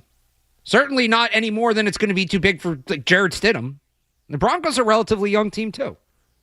Yeah, I mean, look, between both teams, there's not a ton of big game experience, really. No. There's mostly in the coaches. Like Sean Payton has the most big game experience of anybody between the two teams. And so, yeah, that's not real. I don't think the moment or anything like that is much of a factor between either team. But yeah, Drake May has had a lot of big moments. He had that road game at Buffalo. That was in prime time. That was a big moment. Came back in Baltimore on Sunday Night Football. Like, I know the Ravens weren't a playoff team this year, but that was a good, legit comeback. And so, yeah, I don't look at the moment being too big for him. I just think, like, maybe he doesn't have his details down, or, you know, something just sort of breaks down in front of him. And it doesn't have to do with, like, poise. It's just that they're not executing. I think that would be the concern. All right, we'll come back with our game picks next and wrap it up on an AFC Championship edition of Sports Hub Sunday Kickoff. More Sunday Kickoff is on the way on the Sports Hub.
to wrap it up. What could be the final game day Sports Hub Sunday kickoff of the year, or not. Or not. Or we could be doing this baby for the Super Bowl, for real. All matters what happens today at 3 o'clock. Dolph, who do you got? Got the Patriots 20-16. Okay. Low scoring, close. Patriots get a couple offensive touchdowns. Broncos maybe get a garbage time touchdown at the end. I don't think this game is going to be as close. It's a little more comfortable than the score indicates. That's what I think is going to happen. I think the Patriots are going to have a comfortable lead in the fourth quarter. As comfortable a lead as you can have in a low-scoring game like this. I think the defense shows up because I think other than the Broncos' offensive line, I don't see too big of a challenge for the Patriots' defensive personnel here. And I just don't see Jarrett Stidham making enough plays. I just think the Broncos might be able to move the ball on the opening drive and have success here and there. But the Patriots hold firm. They give up field goals, and Drake May scores touchdowns, and they're going to Santa Clara. Garvin. Yeah, I got 28-7 Patriots. I think the first 15 plays... Jarrett Stidham a touchdown the way you talked about him before. Hey, those first 15 plays that the Broncos come out with, they're going to be good. I think Pats fans might start clutching their chest a little bit and going, ooh, this might be a little bit closer. And then after that, it's going to be all Patriots. Jarrett Stidham, I look forward to affectionately watching you. In the UFL, I believe the spring tryouts you'll have plenty of time to go and go see if you can play for they already had their draft. Those rosters are set. Ooh. Well, hey, there's always next year, Stid. I'm more in line with Dolph. Close, low scoring. I'm going to say 20-13 Patriots. So kind of similar. One less field goal for the Broncos, but I do think it's going to be close the whole way through. Because I think the Patriots are going to manage this as survive in advance, get in, get out, take care of business in Denver, and that's what we'll be looking at. But it's going to be a fun one. I do think it's going to be fun. Matt and I will have more coverage, 98.5thesportshub.com. Also, the Patriots Hub podcast tonight. You can get on the Sports Hub YouTube channel or wherever you get your podcasts. If you missed any of this show, it's on the Sports Hub YouTube channel or Sports Hub Sunday Kickoff, wherever you get your podcasts. We got Jim Murray and Chris Gasper coming up next. Pre-game from 12 to 3. Bob and Zoe have the call out in Denver. And then Joe Murray and Mark Dondero will be back later for postgame. The expectation is they will make it in here despite the storm. I just want to leave it on that note. If you are somebody today who's working as a first responder, working at a hospital, thank you for taking care of us today on a day when it's tough to get around. The plow drivers as well, everybody taking care of the roads. A big thank you to you as well. I will be appreciating your work here in about half an hour, but I'm going to stick around because I'm on pregame with these guys coming up at 12:15. So for Matt Dolloff, great as always, sir. Thank you for filling in. Thanks you. For pinch hitting. For Ryan Garvin, I'm Alex Barth. Thank you so much for tuning in. Enjoy the game, everybody, today. Go Patriots. Win or lose, I'll talk to you next week, but hopefully we're previewing a Patriots Super Bowl. Talk to you then. Bye.